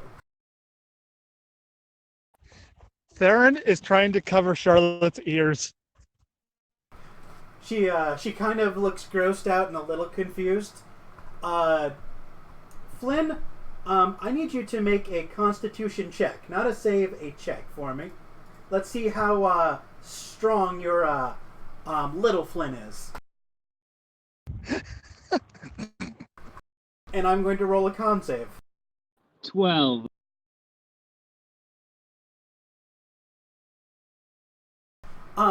As the recreational activities come to a close, so to speak, you feel like you closed a deal on a different type of arrangement, one that you didn't necessarily agree to. Oh. Okay. Wait, what the fuck?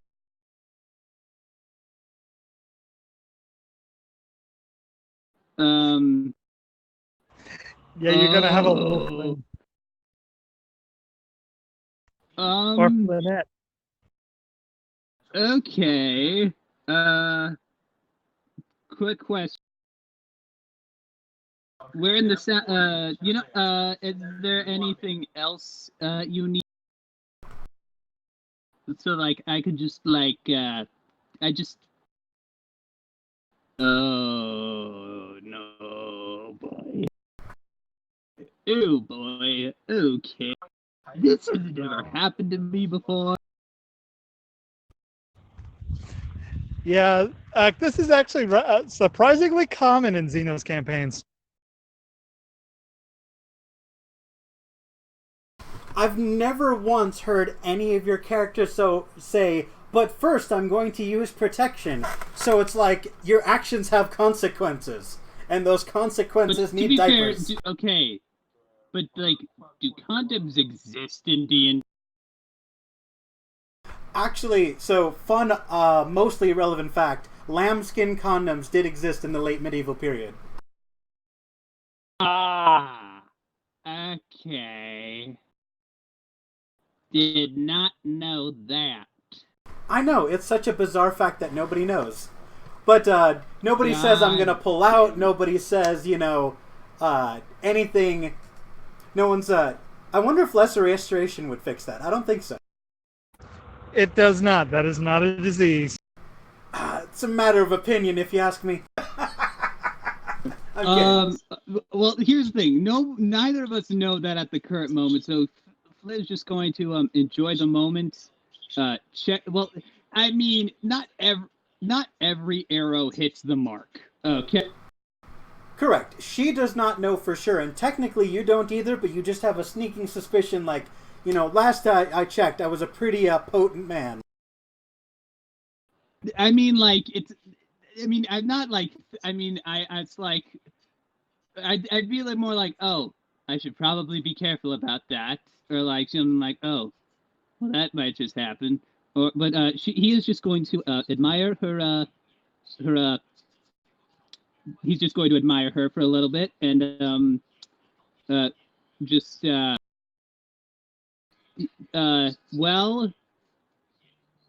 and he asked if she would be willing to go for another round.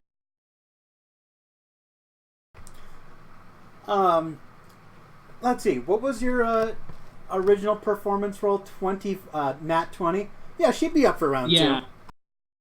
2. All right. But the thing is, would you? Yeah. Yeah, and this time he's going to take a different path, or at least suggest a different path. If you know what I mean. I do. Oh, yeah. Different pathway. Sure. Make a, she's down for that. Roll performance. Let's see if she's still having fun. Watch that one. 21. So, at this point, it's been so loud and it's been going on for so long, the rest of you are kind of just, awkwardly forced to leave. But suffice it to say, you all have someone to snuggle with tonight. And you can all take a long rest. Now, we have not gotten to the room filled with hands. So do you want to end it here, or do you want a long rest and fight those hands? I think it'd be best to end it here. Yeah. Don't End get too it far ahead. here. And I also keep.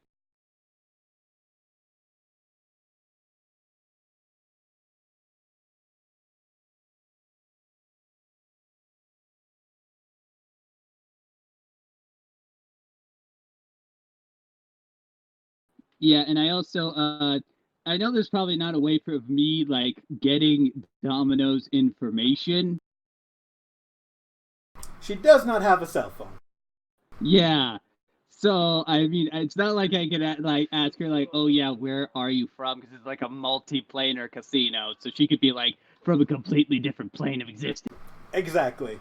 It's you all take a long rest, and when you guys wake up, your friends are gone. But we were given money. Oh yeah, that's right. How many soul coins did we get? I rolled for it earlier. Let me scroll up.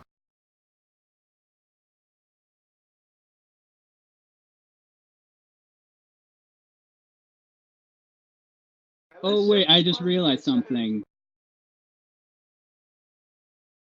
If Domino only has one soul coin left, that means like, oh shit. So the party has 85 soul coins to split amongst themselves, and they gave you all but one of their own soul coins. Well, okay. So do the math. She's got a year left. It takes about 9 months. So yeah. Mm-hmm. Oh boy. I feel I mean, it's Flint wouldn't know that, but I feel super guilty. Let's just imagine Theron said, she only has 1 year left now, right? You know what? I'm going to say that Flynn doesn't take her soul coin. So they were gone in the morning, and they left their soul coins on the desk. If you want to find her, you're going to have to make an investigation check.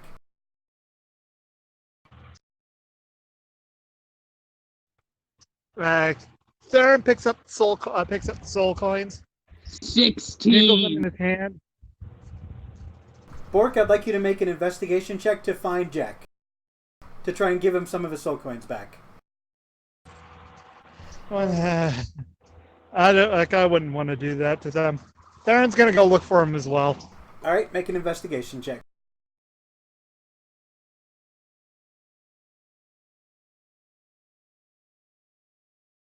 Okay, so Bork, you go looking, but you don't really know where to look, and you're like looking under tables and in closets and stuff, and you find nothing but brooms and dirt. Flynn, you're able to find the woman you had a one-night stand with and meet up with her. Theron, you're able to find both Jack and the other girl. I return the soul coin she gave me and give her one final hug. and just look. I will never forget you. And that Theron goes. Theron. Okay, so how many did Domino have? So I rolled for each of them, and they had a total of 85.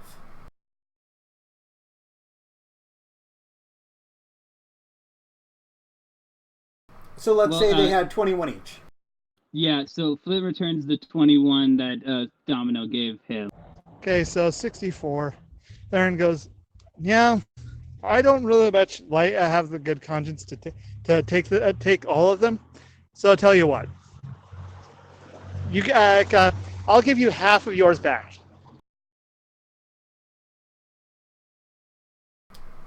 All right. So both Domino and Kiva will say, well. I wasn't expecting a gesture of kindness. I thought you were just here to use me. If you ever find yourself back on the floor, you can come find me. All right. And I now with that how many? Okay, I gave the basically okay, so 21. Okay, do 10 or 11 would okay, so half. Would you round it up or down? So let's say they have 84, 21 each. Okay, so 21 divided by 2 for Jack and Kiva.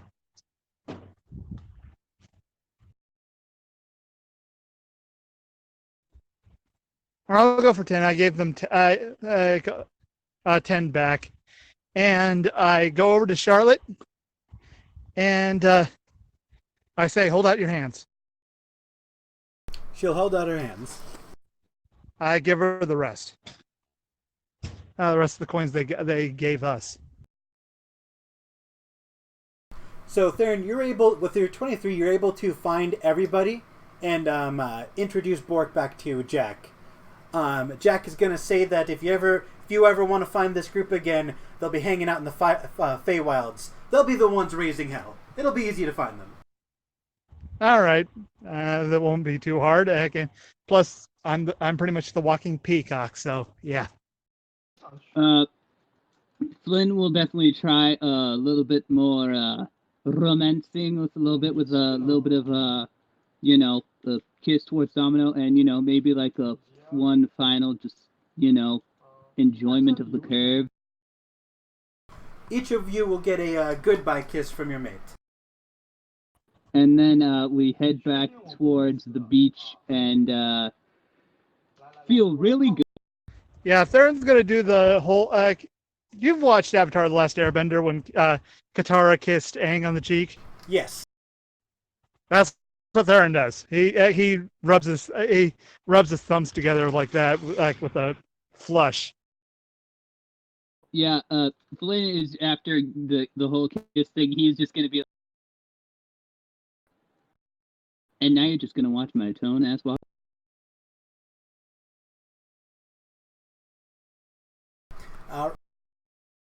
And that is where we are going to end it today. That was fun, guys. Yeah. Yep.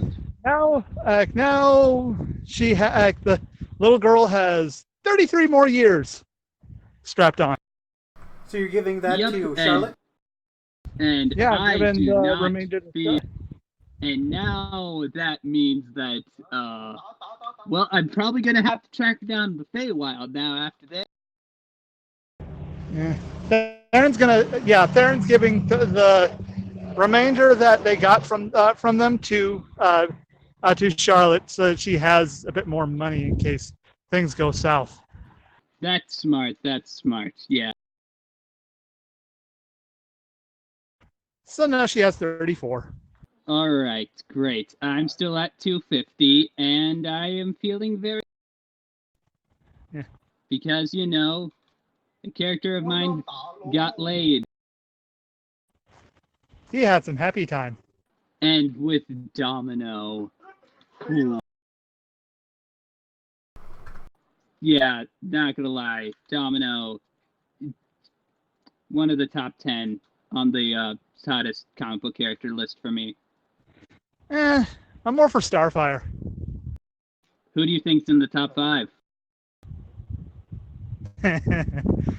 All right. Well, I'm gonna get going because I'm at 26% battery power. Yeah, I've been charging my phone this whole time, so I'm good. But yeah, I'll see you guys, and there.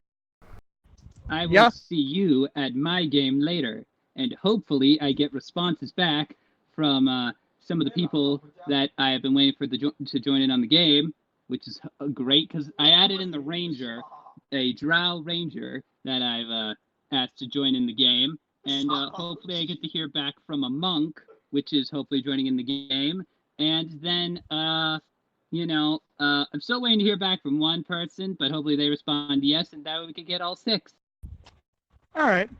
Because not going to lie, I ran through all the numbers. The only way that this encounter will work is if all of you are there, 6 people at level 6. I mean, not level 6, at level 7. All right.